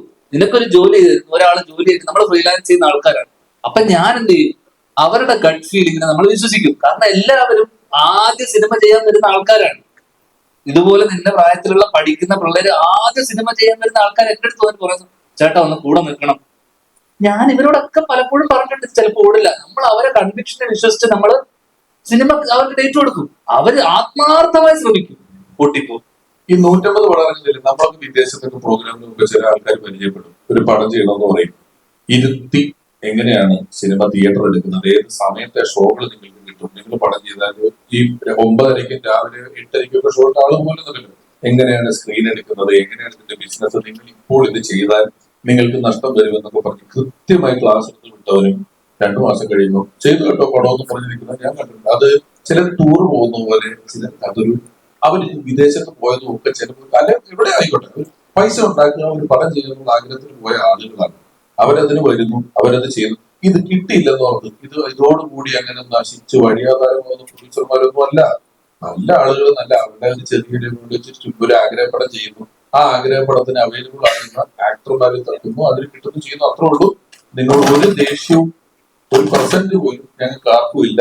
നീ അതിന്റെ പേരിൽ മനസ്സ് വേദനിക്കേണ്ട ആവശ്യവുമില്ല. അങ്ങനെ നിന്റെ പോയതിൽ നിന്നെ പോലെയായിരുന്നു ഞാൻ.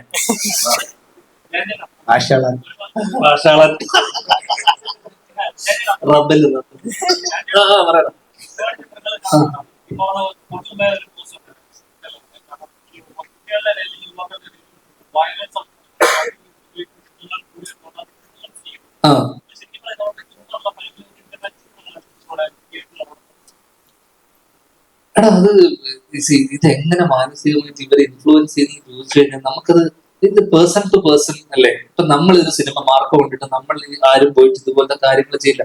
ഇത് ഡിപ്പെൻഡ്സ് ഓൺ അവരുടെ ചൈൽഡ്ഹുഡ്, അവരുടെ ഇത്തരത്തിലുള്ള അവരുടെ സ്കൂളിങ്, ഇതിനൊക്കെ അടിസ്ഥാനമാകുമ്പോൾ ഇതൊക്കെ അപ്ബ്രിങ്ങിങ്ങിനനുസരിച്ചിരിക്കും. മനസ്സിലായില്ലേ? അവർക്കുണ്ടായിട്ടുള്ള ട്രോമകൾ അവരുടെ അനുസരിച്ചിരിക്കും. ഇതൊക്കെ സിനിമക്ക് ഒരു പരിധി കൂടുതലൊന്നും ഇൻഫ്ലുവൻസ് ചെയ്യാൻ പറ്റുന്ന എനിക്ക് തോന്നില്ല. ഇൻഫ്ലുവൻസ് ഉണ്ട്, ഇല്ല എന്നല്ല, പക്ഷെ അൾട്ടിമേറ്റ്ലി ആ വളർന്നു വരുന്ന ആ ചെറുപ്പക്കാരന്റെ അപ്ബ്രിങ്ങിങ്ങും കുട്ടിക്കാലം അല്ലെങ്കിൽ അയാളുടെ അഡോളസെന്റിൽ അയാൾ കാണുന്ന ചുറ്റുമുള്ള ആൾക്കാർ, അപ്പൊ എല്ലാ സാധനം ഇൻഫ്ലുവൻസ് ചെയ്യും. സിനിമ മാത്രമല്ലല്ലോ, സൗഹൃദം ഇൻഫ്ലുവൻസ് ചെയ്യും, അയാളുടെ റിലേറ്റീവ്സ്, ഇതൊക്കെ ഇൻഫ്ലുവൻസ് ചെയ്യും. അപ്പൊ സിനിമേനെ മാത്രം നമുക്ക് അടിച്ച് ഈ സിനിമ കണ്ടതുകൊണ്ട് ഇയാൾ ഇങ്ങനെ ആയിപ്പോയി എന്ന് നമുക്ക് പറയാൻ പറ്റും. ചുറ്റുപാട് നടക്കുന്ന പല കാര്യങ്ങളും ഇൻഫ്ലുവൻസ് ചെയ്യും.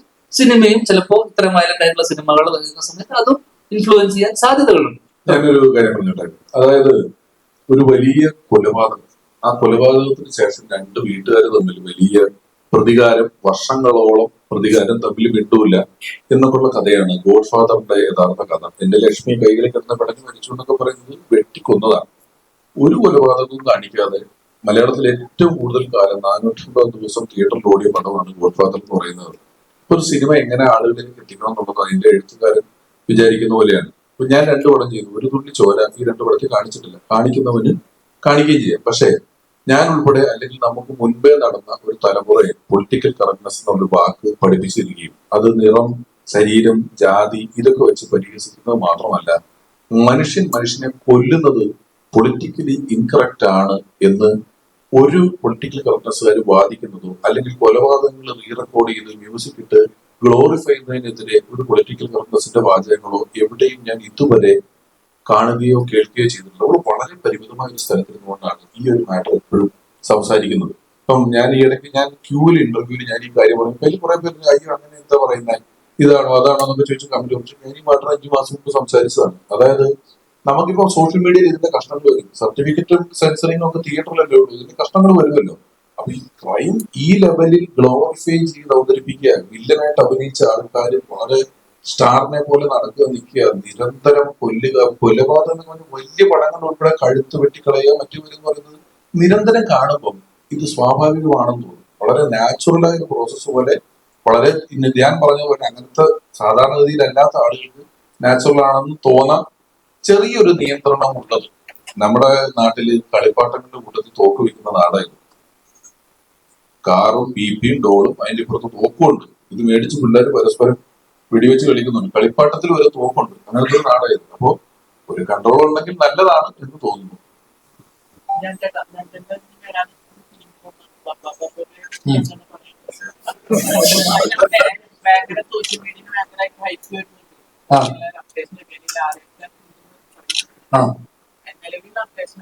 നിലവിൽ ഞാൻ വളരെ സീരിയസ് ആയിട്ട് ചെയ്തൊരു സിനിമയാണ്.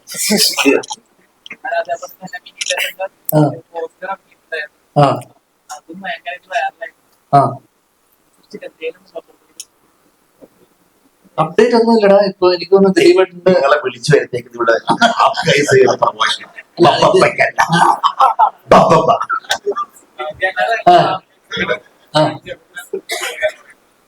ഏതാ?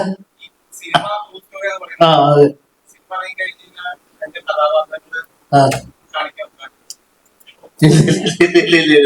ഒരിക്കലും കാണിക്കാൻ പറ്റത്തില്ല. മഞ്ഞുമൽ ബോയ്സ് ഒക്കെ കണ്ട പോലെ ഒരു വീരസാഹസിക കൃത്യമൊന്നും അല്ല ഇതിന്റെ കൂട്ടുകാർ ചെയ്തേക്കുന്നത്. അത്യാവശ്യം ട്രെയിലർ ഉണ്ടായുള്ള സംഭവങ്ങൾ ചെറുതിനെ മനസ്സിലായി കാണുമല്ലോ. അത്ര വീരസാഹസികതകളില്ല. അത് അവന്മാര് ചിലപ്പോ പഞ്ചായത്ത് വിട്ട് പോവാൻ സാധ്യതയുണ്ട്. ഇവൻ അവരോട് പറഞ്ഞിട്ടില്ല നിങ്ങളുടെ കഥയാണുള്ളത്. അവര് ഫ്രഷ് ആയിട്ട് വന്ന് കാണുമ്പോ ഇത് കിട്ടിയാന്ന് അറിഞ്ഞാൽ അവൻ അടുത്ത് പഞ്ചായത്ത് വിട്ട് പോകും. അതുപോലത്തെ കഥയാണ്.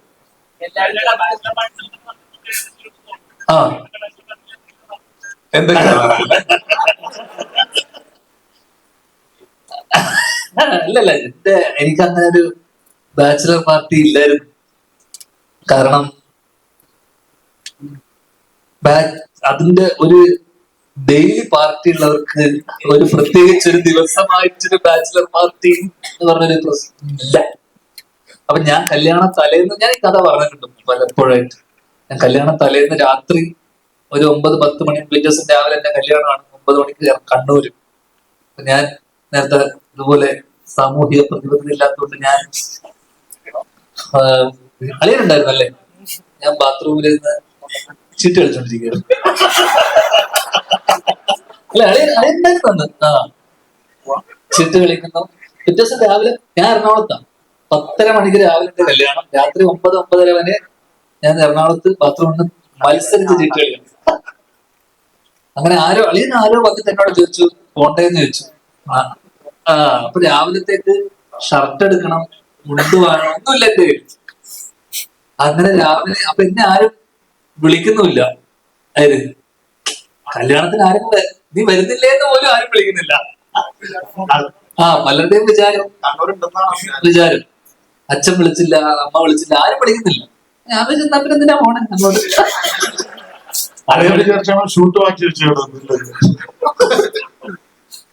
അങ്ങനെ രാത്രി ഒരു 9:30-10 മണിയായപ്പോഴാണ് ഈ മത്സരത്തിന് എന്റെ ആരോ മാമൻ വിളിച്ചെന്നെ. അരവിന്ദ അതിഥികളൊക്കെ ചെയ്ത ജാതി ജാതകം ചെയ്ത മാമൻ വിളിച്ചിട്ട് പറഞ്ഞു നീ വരുന്നില്ലേന്ന് ചോദിച്ചു. അങ്ങനെ ഹോട്ടലിലുണ്ടോന്ന് ചോദിച്ചു. ഞാൻ പറഞ്ഞു ഇല്ല, ഞാൻ എറണാകുളത്താന്ന് പറഞ്ഞു. അങ്ങനെ ആ 10, 10:30, 11 മണിക്ക് ഞാൻ പുറപ്പെട്ട് ഏകദേശം 4-4:30 മണി വരെ 4-5 മണിയൊക്കെ ആയപ്പോഴാണ് എത്തിയത്. 6 മണി അപ്പോഴേക്ക് ഞാൻ വരുന്ന വഴിക്ക് നീരജിനെ ഹോട്ടലിൽ വെച്ച് കാണുന്നു. ഇവന്റെ കുറെ കലാപരിപാടിയൊക്കെ കഴിഞ്ഞതിന് ശേഷം 9:30 മണിക്ക് ഞാൻ ഉറങ്ങാതെ എഴുന്നേറ്റ് നേരെ ഒരു 9:30 മണിക്ക് ആരോ തന്ന ഡ്രസ്സ് വിട്ട് ഞാൻ നേരെ കല്യാണം കാലി കണ്ടു. തിരിച്ച് അതേപടി എറണാകുളത്ത് നിന്ന് പിറ്റേ ദിവസം ചീട്ടുകളി പാലി സൈഡ് ഉണ്ട്. പിന്നെ വല്ല വർഷങ്ങളായിട്ടുള്ള ഒരു സൗഹൃദം ഉള്ളത് കൊണ്ട് പുള്ളിക്കാരിക്ക് നമ്മുടെ ദൈനംദിന ജീവിതത്തിന്റെ പരിപാടിയൊക്കെ അന്ന്, ഇപ്പൊ അതൊക്കെ നിർത്തി. ഇന്ന് സൂപ്പിലിടോ മാത്രം.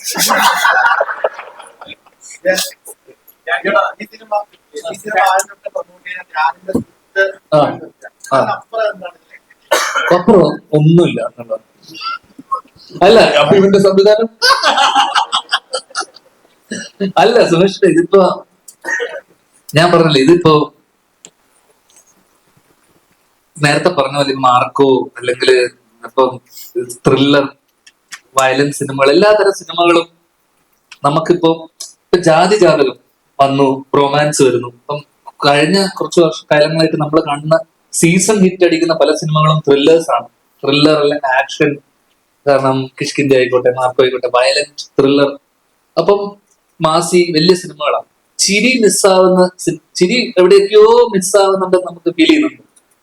അത്തരത്തിൽ വളരെ സിറ്റുവേഷൻ ആയിട്ടുള്ള ശരിക്കും നടന്നൊരു ഇൻസിഡന്റിനെ ബേസ് ചെയ്തുകൊണ്ടുള്ള ചെറിയ നുറുങ്ങ് ചിരികളുള്ള ആ രീതിയിൽ നമുക്ക് തിയേറ്ററിൽ പോയി ഇറങ്ങി വരുന്ന സമയത്ത് പ്രത്യേകിച്ച് യാതൊരു ടേക്ക് ഹോമും ഇല്ലെങ്കിൽ പോലും ആ ചിരിയോടുകൂടി നമുക്ക് ഇറങ്ങി വരാൻ പറ്റുന്ന ഒരു സിനിമയാണ്.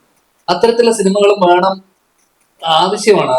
കാരണം കറക്റ്റായിട്ട് ലാസ്റ്റിൽ അതിജാതകം വരുന്നു, പിന്നെ റൊമാൻസ് വരുന്നു, ചിരി നമ്മൾ എവിടെയൊക്കെയോ മിസ്സായ സാധനങ്ങൾ. അപ്പൊ ആ തരത്തിൽ എനിക്ക് തോന്നുന്നു ആ രീതിയിൽ ആ കേസ് ഒരു സിഗ്നിഫിക്കൻസ് ഉണ്ട് ഇൻ കേസ് ഓഫ് നല്ല ഗുഡ് ഹ്യൂമർ എന്നുള്ള രീതി. അത്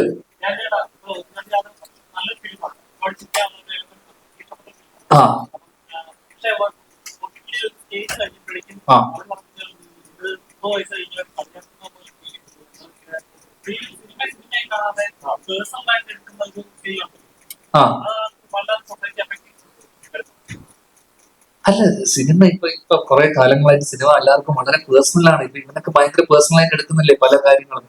അപ്പൊ അതൊക്കെ ഒന്ന് അവരുടെയൊക്കെ തോളത്താണ് സിനിമ, അവരുടെ റെസ്പോൺസിബിലിറ്റി. കാരണം ഒരു കോമൺ മാൻ റെസ്പോൺസ്, ഇത് എന്റർടൈൻമെന്റിനെ മാറിയിട്ട് വേറെ രീതിയിൽ വളരെ ക്രിട്ടിക്കൽ ആയിട്ടും എനിക്കില്ലാത്ത പ്രശ്നവും ഇവിടെ ഇല്ലാത്ത പലർക്കുള്ള പ്രശ്നം നിങ്ങൾക്കുണ്ടാവും. എന്റെ കരിയറിനെ ആലോചിച്ച്, എന്റെ ജീവിതത്തെ ആലോചിച്ച്, എന്റെ ഇതിന് പ്രതിസന്ധി, മലയാള സിനിമയുടെ പ്രതിസന്ധി ഒക്കെ അവന്റെ തോളിലാണ്. ഒക്കെ അവർക്ക് പേഴ്സണലാണ്, മനസ്സിലായില്ലേ? കാരണം അത് നമുക്ക് ഒരിക്കലും ഇത് ചെയ്യാൻ പറ്റില്ല. അത് അവന്റെ പേഴ്സണൽ തോട്ടാണ്, നമുക്ക് ഒരിക്കലും ഇത് ചെയ്യാൻ പറ്റാത്ത. അപ്പൊ പലർക്കും പലതും പേഴ്സണൽ ആവുന്നിടത്ത് എന്ത് പറ്റുന്ന വെച്ച് കഴിഞ്ഞാൽ ഒരു കൈൻഡ് ഓഫ് ഹെയ്റ്റ് പ്രൊപ്പഗേറ്റ് ചെയ്ത് തുടങ്ങും നമ്മൾ. അപ്പൊ ഈ ഹെയ്റ്റ് എന്ന് പറയുന്ന സാധനം, ഞാൻ ഇവനെ ഒന്നും ചെയ്തിട്ടില്ല, പക്ഷെ അവൻ എന്നോട് വെറുപ്പുണ്ട്, ഞാൻ ഇവന് എന്ത് ചെയ്തു? അപ്പോ എന്ത് ചെയ്തിട്ടാണ് അവൻ എന്നോട് ഇത്ര പ്രശ്നം? കാരണം ഞാൻ എത്രയോ കാലങ്ങളായിട്ട് ഞാൻ സിനിമ ചെയ്യുന്നു. അപ്പൊ നമുക്ക് ഇവിടെ ആൾക്കാരെ വെറുക്കുന്ന എന്തിനാ അറിയുമോ? നമ്മൾ സിനിമ ചെയ്തുകൊണ്ട് നമ്മൾ ഏറ്റവും ഇവിടെ വലിയ സൂപ്പർ സ്റ്റാർ ആയിട്ടുള്ള വലിയ നല്ല സിനിമ ചെയ്യുന്നവർക്ക് നല്ല മനുഷ്യന്മാരാന്ന് എനിക്ക് തോന്നുന്നുണ്ടോ? ഒരിക്കലല്ലായിരിക്കും ചിലപ്പോ. അത് ഓടാത്ത പല പൊട്ടി സിനിമ ചെയ്യുന്ന ഞാനോ നല്ല മനുഷ്യനല്ലടാ.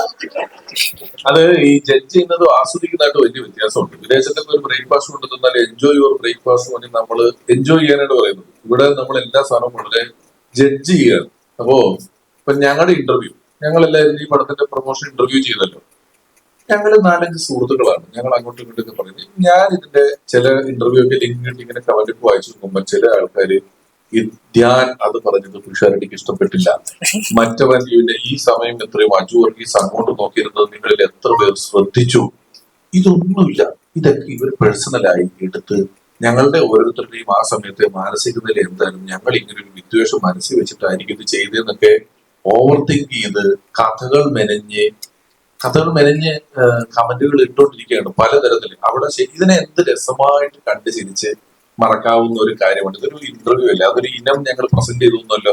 അത് ഞാൻ പണ്ടൊക്കെ ഞാൻ ഇന്നലെ ധ്യാനെ വിളിച്ചു പറഞ്ഞു, ഞാന് നമ്മുടെ പ്രോഗ്രാം കണ്ടിട്ട് നല്ലതെന്ന് പറയുന്ന ആൾക്കാരുണ്ട്, TV ഷോ കണ്ടിട്ടുണ്ട്, സിനിമ കണ്ടിട്ട് പറയുന്നുണ്ട്, ഇന്റർവ്യൂ കണ്ടിരുന്നു നന്നായിരുന്നു എന്നൊക്കെ ചിലർ പറഞ്ഞു. അതൊരു ഐറ്റം പോലെ, ഒരു ഐറ്റം നമ്മൾ ചെയ്ത പോലെ എനിക്ക് അറിയില്ലല്ലോ. ഞാനേ ഇടക്കാലത്ത് ഈ ക്യാപ്ഷൻ ഇടുമല്ലോ, ഞാൻ നല്ല ക്യാപ്ഷനുകൾ ഇടും. ഒരു ദിവസം ഞാൻ നോക്കിയപ്പോഴേ ചേട്ടാ ഇന്നത്തെ ക്യാപ്ഷൻ ഏറ്റില്ലെന്ന് തോന്നി. ഇത് ഞാൻ വെറുതെ ഫോട്ടോ എടുത്ത് ഒരു ക്യാപ്ഷൻ അതെനിക്ക് പെട്ടെന്ന് കിട്ടല്ലേ. ഒരു ദിവസം പോയിട്ട് ക്യാപ്ഷൻ ഇടണം, എനിക്കൊരു 10 വയസ്സ് പറഞ്ഞില്ലാത്ത കാര്യം എനിക്കറിയാലോ. നല്ല ക്യാപ്ഷൻ ദേഷ്യം വേണ്ട, ചിരിക്കുന്നെങ്കിൽ ചിരി വന്നിട്ട് കാണുമ്പോ ഇന്നത്തെ ക്യാപ്ഷൻ അത്ര ഏറ്റില്ലെന്ന് ഒരു കമന്റ് വന്നിട്ട് ഇതൊക്കെ ജഡ്ജ് ചെയ്യാണ്. ഇതവൻ റിവ്യൂ പറയാൻ തുടങ്ങി എന്റെ ക്യാപ്ഷന്. ഇതിന്റെയൊക്കെ റിവ്യൂ പറയേണ്ടവന്റെ കാര്യം കേട്ടോ. അതുകൊണ്ട് ഒരു പ്രശ്നം ഉണ്ടാവും. നമ്മൾ പിറ്റേഴ്സ് കൊണ്ട് ശ്രദ്ധിക്കും ക്യാപ്ഷൻ ഇടുന്ന സമയത്ത്. ഞാൻ നിർത്തി എനിക്ക് ഞാൻ ഫോട്ടോ പറ്റുന്നില്ല. എനിക്ക് എന്റെ പ്രശ്നം അറിയുമോ, ഈ ഇന്റർവ്യൂ രസമില്ല, ഇത് ചിരിക്കാനൊന്നും ഇല്ലെന്നോ എനിക്ക് ടെൻഷനാണ്. നന്നാക്കണല്ലോ. പക്ഷെ നിങ്ങൾ ജീവൻ എന്തെങ്കിലും സംസാരിച്ചില്ലെങ്കിൽ ജീവൻ റെസ്റ്റ്ലെസ് ആയി തുടങ്ങി. ഞാൻ ഈ കാര്യം പറഞ്ഞപ്പോ ഇവര് ഷാരി ചേട്ടൻ, അജിചേട്ടൻ, ധ്യാൻ ചേട്ടൻ ഇവരെ കുറെ നാളുകളിലായിട്ടുള്ള സുഹൃത്തുക്കളാണ് നിങ്ങൾക്ക് എല്ലാവർക്കും അറിയാലോ. അപ്പൊ ഇവരുടെ ഇടയ്ക്ക് ആ ഇന്റർവ്യൂവിന്റെ അകത്ത് ഞാനും പോയി പെട്ടു. അപ്പൊ ഞാനും ഇതിന്റെ ഇടയ്ക്ക് ഗ്യാപ്പ് കിട്ടുമ്പോ എന്തെങ്കിലും പറയാ, ഇവരുടെ ചിരി കണ്ട് ആസ്വദിക്കാന്ന് പറഞ്ഞപ്പോ എനിക്കും കിട്ടി. ഇവൻ അറ്റൻഷൻ പിടിച്ചു വെട്ടാൻ നോക്കുവാണ്. അപ്പൊ ഞാൻ നിങ്ങൾ സംസാരിച്ചോട്ടെ എനിക്ക് അത്ര തോന്നിയോണ്ട് നിന്നോട് മൈക്ക് പറഞ്ഞത്. അല്ല ഓരോ കാര്യം ഒരു ആവശ്യമില്ലാതെ ജഡ്ജ് ചെയ്യുന്ന ഉണ്ട്. വളരെ നേരത്തെ ചേട്ടൻ പറഞ്ഞാൽ വളരെ രസകരമായിട്ട് കണ്ട് കൊള്ളാലോ എന്ന് പറഞ്ഞ് ഒഴിവാക്കാൻ പറ്റുന്ന സാധനങ്ങളൊക്കെ ഈ പറഞ്ഞാൽ വല്ലാണ്ട് ചിന്തിച്ച് കാട് കയറുന്നുണ്ട്. പിന്നെ തമാശ പറഞ്ഞു കഴിഞ്ഞാൽ അത് കളിയാക്കലാണോ എന്ന് തോന്നും. ഈ പറഞ്ഞ പോലെ വയലൻസ് കുറച്ച് അധികമായി കഴിഞ്ഞാൽ ആൾക്കാരെ എത്ര ആൾക്കാർ സിനിമ കണ്ട് നന്നായി പുറത്തു പോയി ജോലി ചെയ്ത് കുടുംബം നോക്കാന്ന് പറഞ്ഞ് പോയിട്ടുണ്ടെന്ന് എത്ര ആൾക്കാരങ്ങനെ ചെയ്തിട്ടുണ്ടാവും. പക്ഷെ ആരും അതിനെപ്പറ്റി പറയുന്നില്ല. എല്ലാവർക്കും ഒരു കാര്യത്തിന്റെ മോശം പിന്നെ കാര്യങ്ങൾ പൊക്കിപ്പിടിച്ച് ഇത് കൊള്ളത്തില്ല, അത് ഇങ്ങനെ ചെയ്യാൻ പാടില്ലായിരുന്നു. നല്ല ഗുണങ്ങൾ ഒരുപാടുണ്ട്, അതിനെപ്പറ്റി ആരും സംസാരിക്കുന്നില്ല. പിന്നെ നല്ലത് വിശ്വസിക്കാതെയുമായി. അതായത് ഞാൻ ഒരിക്കൽ പറഞ്ഞില്ല, അതായത് ഒരുത്തം പോയി 10 പേരെ ഇടിച്ചിടുന്നത് വിശ്വസിക്കാൻ അത്ര പോലും ഒരുത്തം പോയി 10 പേര് കൂടെ മേടിച്ചു കൊടുക്കുന്ന സിനിമ വിശ്വസിക്കുകയല്ല. ഇല്ല അവനെ നന്മമരുന്നൊക്കെ പിടിച്ച് അവന്റെ ചാറെടുത്തിട്ട് അവനെ പരിപിളകി കളയും. അതെ, ചെയ്യാൻ പറ്റത്തില്ല. ആരോടേലും നന്നായിട്ട് പറഞ്ഞാൽ കേറോളിയായി. അങ്ങനെ ഇപ്പൊ ഓളികളുടെ കാലമുണ്ട്, അത് നമ്മൾ മനസ്സിലാക്കണം.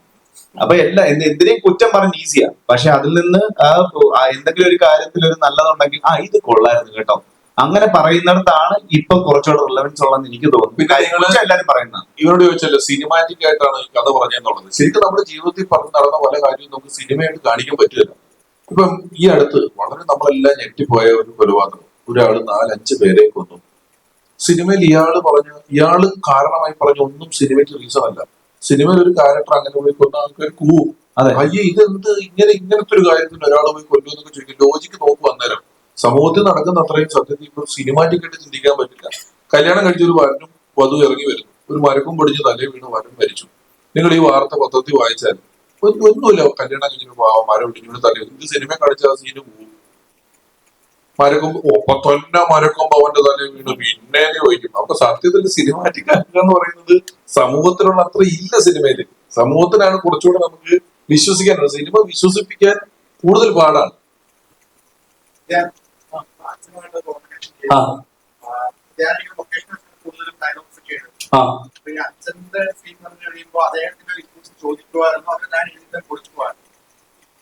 ഇന്നത്തെ ദിവസം നമ്മൾ എഴുതിയിട്ട് പുള്ളിയുടെ അടുത്ത് നമ്മളൊന്ന് ഡിസ്കസ് ചെയ്തു.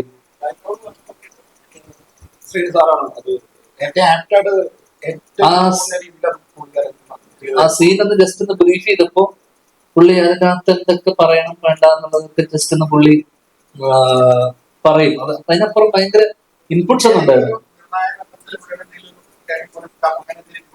അല്ല, അങ്ങനെ ഭയങ്കര നിർണായക ഘട്ടമൊന്നും ഈ സിനിമയിൽ അത്തരത്തിലുള്ള വലിയ ഘട്ടങ്ങളൊന്നും ഇല്ല.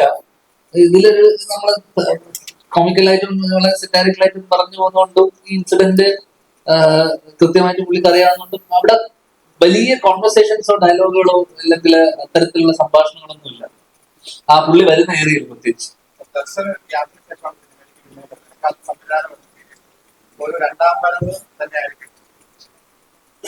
അത് നിങ്ങളല്ലേ പറയേണ്ടത്, വരവാണോ പോക്കാണോ എന്നുള്ളത്. എനിക്ക് വളരെ ഇഷ്ടപ്പെട്ട, ഭയങ്കര എന്താ പറയുന്ന, ഭയങ്കര ഫ്രീ ആയിട്ട് ചെയ്യാൻ പറ്റി. അതായത് പിന്നെ ഡയറക്ടറിനെയും ധ്യാനിനെയും തന്നെയാണ് ഫുൾ ക്രെഡിറ്റ് പോകുന്നത്.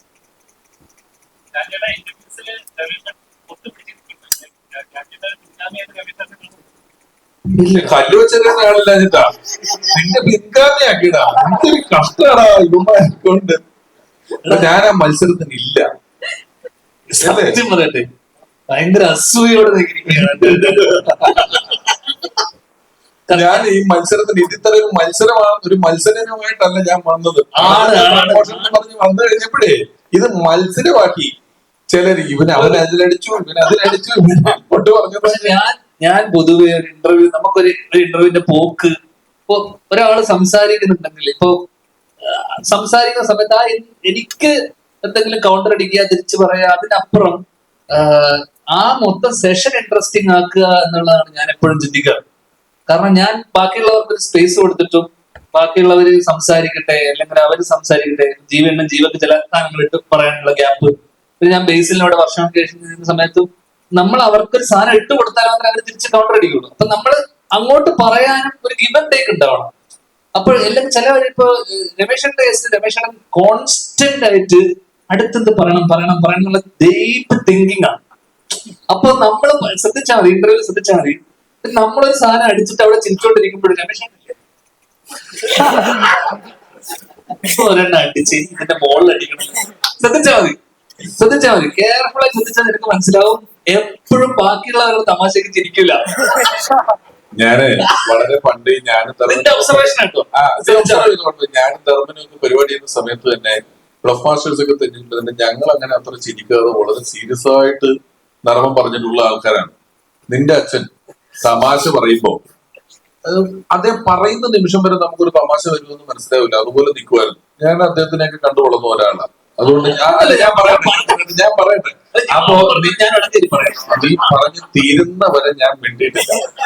നീ പറഞ്ഞു തീരുന്നവരെ ഞാൻ മിണ്ടിയിട്ടില്ല. അപ്പോ ഈ തമാശ പറയുന്നതിന് കുറച്ച് മുമ്പേ ആശുപത്രികൾ തുടങ്ങിയത് എന്ന് പറയും. ഞാനൊക്കെ വളരെ നിശബ്ദമായിരുന്നു, സൈഡിൽ കൂടെ അടിച്ച് പണ്ടിങ്ങനെ ഈ ഫോണിംഗ് പ്രോഗ്രാമുകളുള്ള കാലത്ത് ഫോൺ പിടിച്ച് നർമ്മം പറഞ്ഞ് ശീലിച്ചതാണ്. പിന്നെ അതൊക്കെ നിർത്തി എത്രയോ നാൾ കഴിഞ്ഞിട്ട് നിന്റെയൊക്കെ ഇടയിൽ വന്ന് പെട്ടത്. അന്നാണ് എന്റെ തലയിലെ ഏതോ ഞെരമ്പിൽ കൂടെ ഒക്കെ കുറെ നാളിന് ശേഷം കറണ്ട് ഓടുന്നത്. അതുവരെ ഒന്നും ഞാൻ ഇങ്ങനത്തെ കൗണ്ടർ വെച്ചിട്ട് കുറെ നാളായി. എന്റെ തട്ടമാണ്. നീ എടുത്തോ, നീ തന്നെ ഇവിടുത്തെ രാജാവ്, വേറെ ആരുമില്ല. നീ കാരണമല്ലേ ഇപ്പൊ കപ്പൽ മുതലാളി പിന്നെ വന്നത്. പിന്നെ നീ അല്ല രാജാവ് എന്ന് പറയുന്ന കാര്യം ഇരിക്കുന്നത്. എന്റെ ഡിജിറ്റൽ ഫാൻസിന് വലിയ വിലയിലായിരുന്നു. ഞാൻ അന്ന് പറഞ്ഞപ്പോ വലിയ കാര്യം എടുത്തില്ല. അയ്യോ എന്റെ പൊന്നട സംഭവിച്ചിരിക്കുന്നു.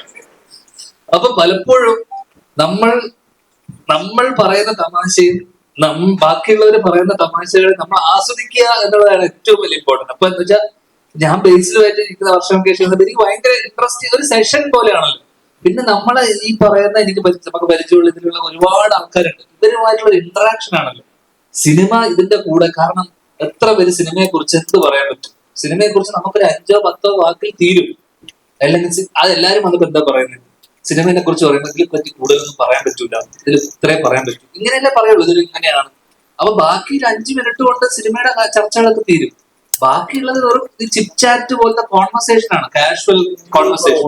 നീ പറഞ്ഞ പ്രശ്നം അങ്ങനെ ഉണ്ടെങ്കിൽ എനിക്ക് ഇത് പഠിക്കണമല്ലോ. ഉണ്ടെങ്കിൽ എനിക്ക് തോന്നുന്നു തരും. ഇപ്പൊ കഴിഞ്ഞ കുറെ അധികം നാളുകളായിട്ട് ഈ തമാശയിലുള്ള പൊളിറ്റിക്കൽ കറക്റ്റ്നെസ്, നമ്മൾ പറയുന്നതിനെ പേഴ്സണലി എടുക്കുക, സീരിയസ് ആയിട്ട് എടുക്കുക എന്നൊക്കെയുള്ള കാര്യം കൊണ്ട് ഞാൻ തലയിൽ ഒരു സൈമൾട്ടേനിയസ് ആയിട്ട് ഒരു എഡിറ്റിംഗ് പ്രോസസ്സ് നടക്കുന്നുണ്ട്. പണ്ട് ഇത് നമ്മള് ഞാനോ ധർമ്മനോ ഒക്കെ ഇരുന്ന് അങ്ങോട്ടും ഇങ്ങോട്ടും പറയുന്നതിന് നമുക്ക് ഈ കുഴപ്പമില്ല.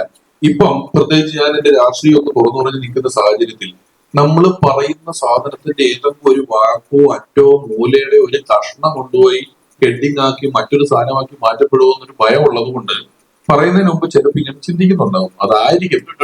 അല്ലാതെ അടുത്തത് ആർക്കിട്ട് എന്തടിക്കാതെ എനിക്ക് തമാശ പറയുന്നതിന് പ്രതിഫലമായി പണം കിട്ടി ശീലിച്ചവനാണ് ഞാൻ. അതുകൊണ്ട് ഞാൻ ഫ്രീ ആയിട്ട് പറയുമ്പോ എനിക്ക് അതാ കൗണ്ട്. അത് പറഞ്ഞാൽ ഞാൻ എന്റെ കുടുംബം നോക്കിയത്. അപ്പൊ ഞാൻ കൂട്ടത്തിൽ വന്ന് വെറുതെ ഇരുന്ന് പറയുമ്പോ ആലോചിച്ച് നല്ലൊരു കൗണ്ടർ അടിക്കണം എന്നൊന്നും ഒരു പിണ്ണാക്കും ആലോചിക്കുന്നില്ല. അവിടെ ഇപ്പൊ ഉണ്ടാക്കിയ ഒരു സാധനം ഇപ്പൊ ആലോചിച്ചിട്ട് ആലോചിച്ചിട്ട് കിട്ടിയതാ. ഇങ്ങനെ പറഞ്ഞെങ്കിൽ എന്തെങ്കിലും ഉണ്ടാവണമല്ലോ. സാർ നീ തന്നെ രാജാവ്. എടാ നമ്മൾ ഒറ്റ കെട്ട കേട്ടോ, നമ്മുടെ ഒറ്റ കെട്ട ഞാനും നീയും. നമുക്ക് ഒന്നിച്ച് ഒരൊറ്റ ശത്രുവുണ്ട്. ഈ കള്ളപ്പണം വെളുപ്പിക്കുന്നവരുമായിട്ടുള്ള കൂട്ട് നമ്മൾ എങ്ങോട്ട് അവസാനിപ്പിക്കുകയാണ്. ഇതില്ല ഞാനില്ല. സാമൂഹിക പ്രതിബദ്ധത ഇല്ലാത്തവരുടെ കൂട്ടത്തിൽ നിന്നും എങ്ങനെ ചെയ്യൂ. നമുക്ക് എന്തെങ്കിലും സാമൂഹിക പ്രതിബദ്ധതയോടെ എന്തെങ്കിലും ചെയ്യാം. നമുക്ക് കാണാൻ ക്ലീനാക്കാൻ പോവാം. ഒരു കണ്ടോ പണ്ട് NSSന്റെ കാണാൻ ക്ലീനാക്കി പോവാൻ നമുക്ക് ഇപ്പൊ പോയി ചെയ്യാം.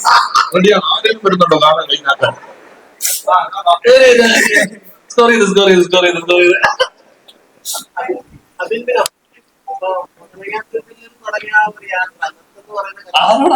നീ തന്നെ വർത്താനം പറയുന്നത് വീഡിയോ കോൾ ചെയ്യുവാണ്. അവൻ വീഡിയോ കോൾ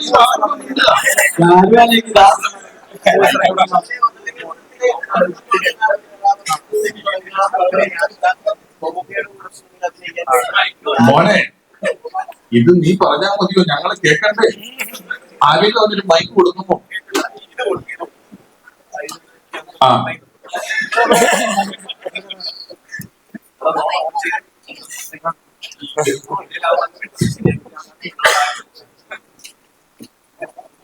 അഭിനയോ ഇപ്പം ഒതലങ്ങാത്തുരുത്തിൽ നിന്നും മറ്റൊന്ന കഥാപാത്രമായി തുടങ്ങിയ ആ ഒരു യാത്രയാണ്.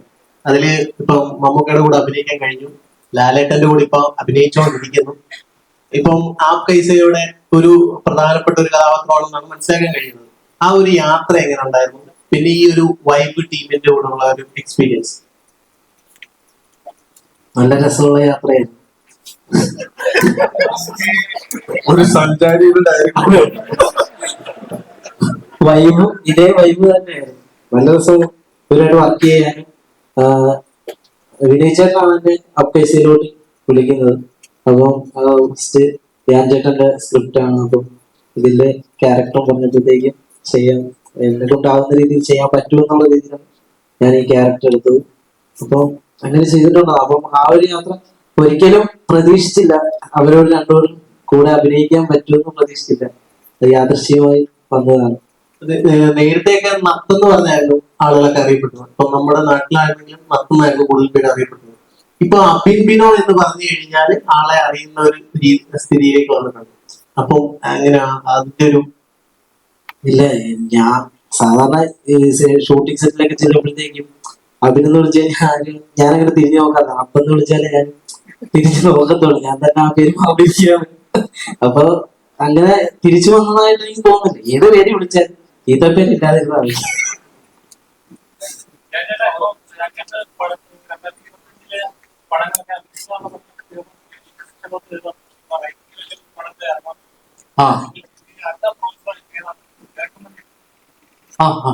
ഏപ്രിൽ മെയ് വരെ കുറച്ച് കമ്മിറ്റ്മെന്റ്സ് ഉണ്ട്. അത് കഴിഞ്ഞ് കഴിഞ്ഞാൽ കഴിഞ്ഞു. ത്രില്ലർ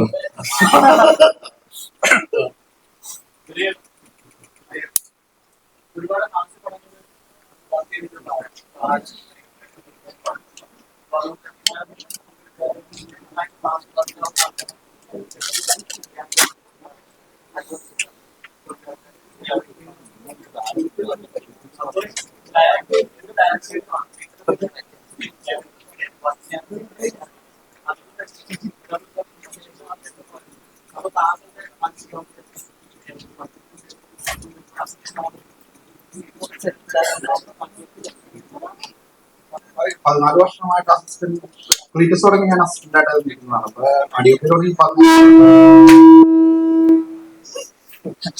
തുടങ്ങി എന്റെ കൂടെ ഉണ്ട്. അപ്പൊ പല കഥകളും നമ്മൾ ഡിസ്കസ് ചെയ്യുന്ന കൂട്ടത്തില് വന്നൊരു കഥയുമാണിത്.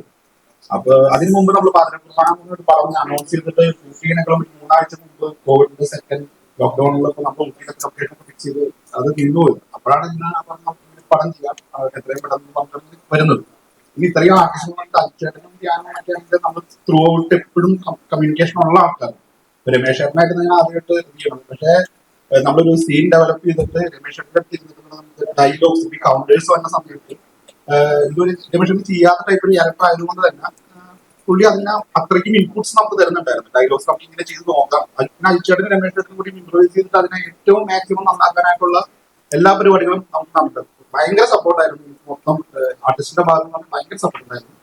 പിന്നെ ഈ ഒരു വർഷം ഇറങ്ങാതിരിക്കുന്ന സമയത്ത് സങ്കടം വന്ന സമയത്ത് ഇങ്ങനെ ഈ രാത്രികളിൽ ഞാൻ വിളിച്ചിട്ട് സങ്കടമൊക്കെ പറയുമ്പോൾ നമ്മളെ മാക്സിമം ചേർത്ത് നിർത്താനാണ് എല്ലാവരും നോക്കിയത്. സന്തോഷം പോകും. അപ്പൊ നമ്മുടെ പ്രസ് മീറ്റ് വൈൻഡപ്പ് ചെയ്യാണ്. Thank you so much. എല്ലാവരും വളരെ ഹാപ്പി ആയിട്ടുള്ള നല്ല നല്ല കാര്യങ്ങളൊക്കെ വേണ്ട ഇടാൻ പോസ്റ്റ് ചെയ്യാൻ ഓക്കെ വന്നിരിക്കുകയാണ്. അപ്പൊ എല്ലാവരും നാളെ സിനിമ കാണാനും കൂടെ എത്തണം കേട്ടോ. രാവിലെ അപ്പൊ എല്ലാരും രാവിലെ 28-ാം തീയതി രാവിലെ സിനിമ കണ്ടിട്ട് മുൻവിധിയോടെ എല്ലാവരും ഈ സിനിമ കണ്ടിട്ട് പറ കേട്ടോ. നല്ലതാണെങ്കിൽ മാക്സിമം ചിൽജിലായിട്ട്. Thank you so much.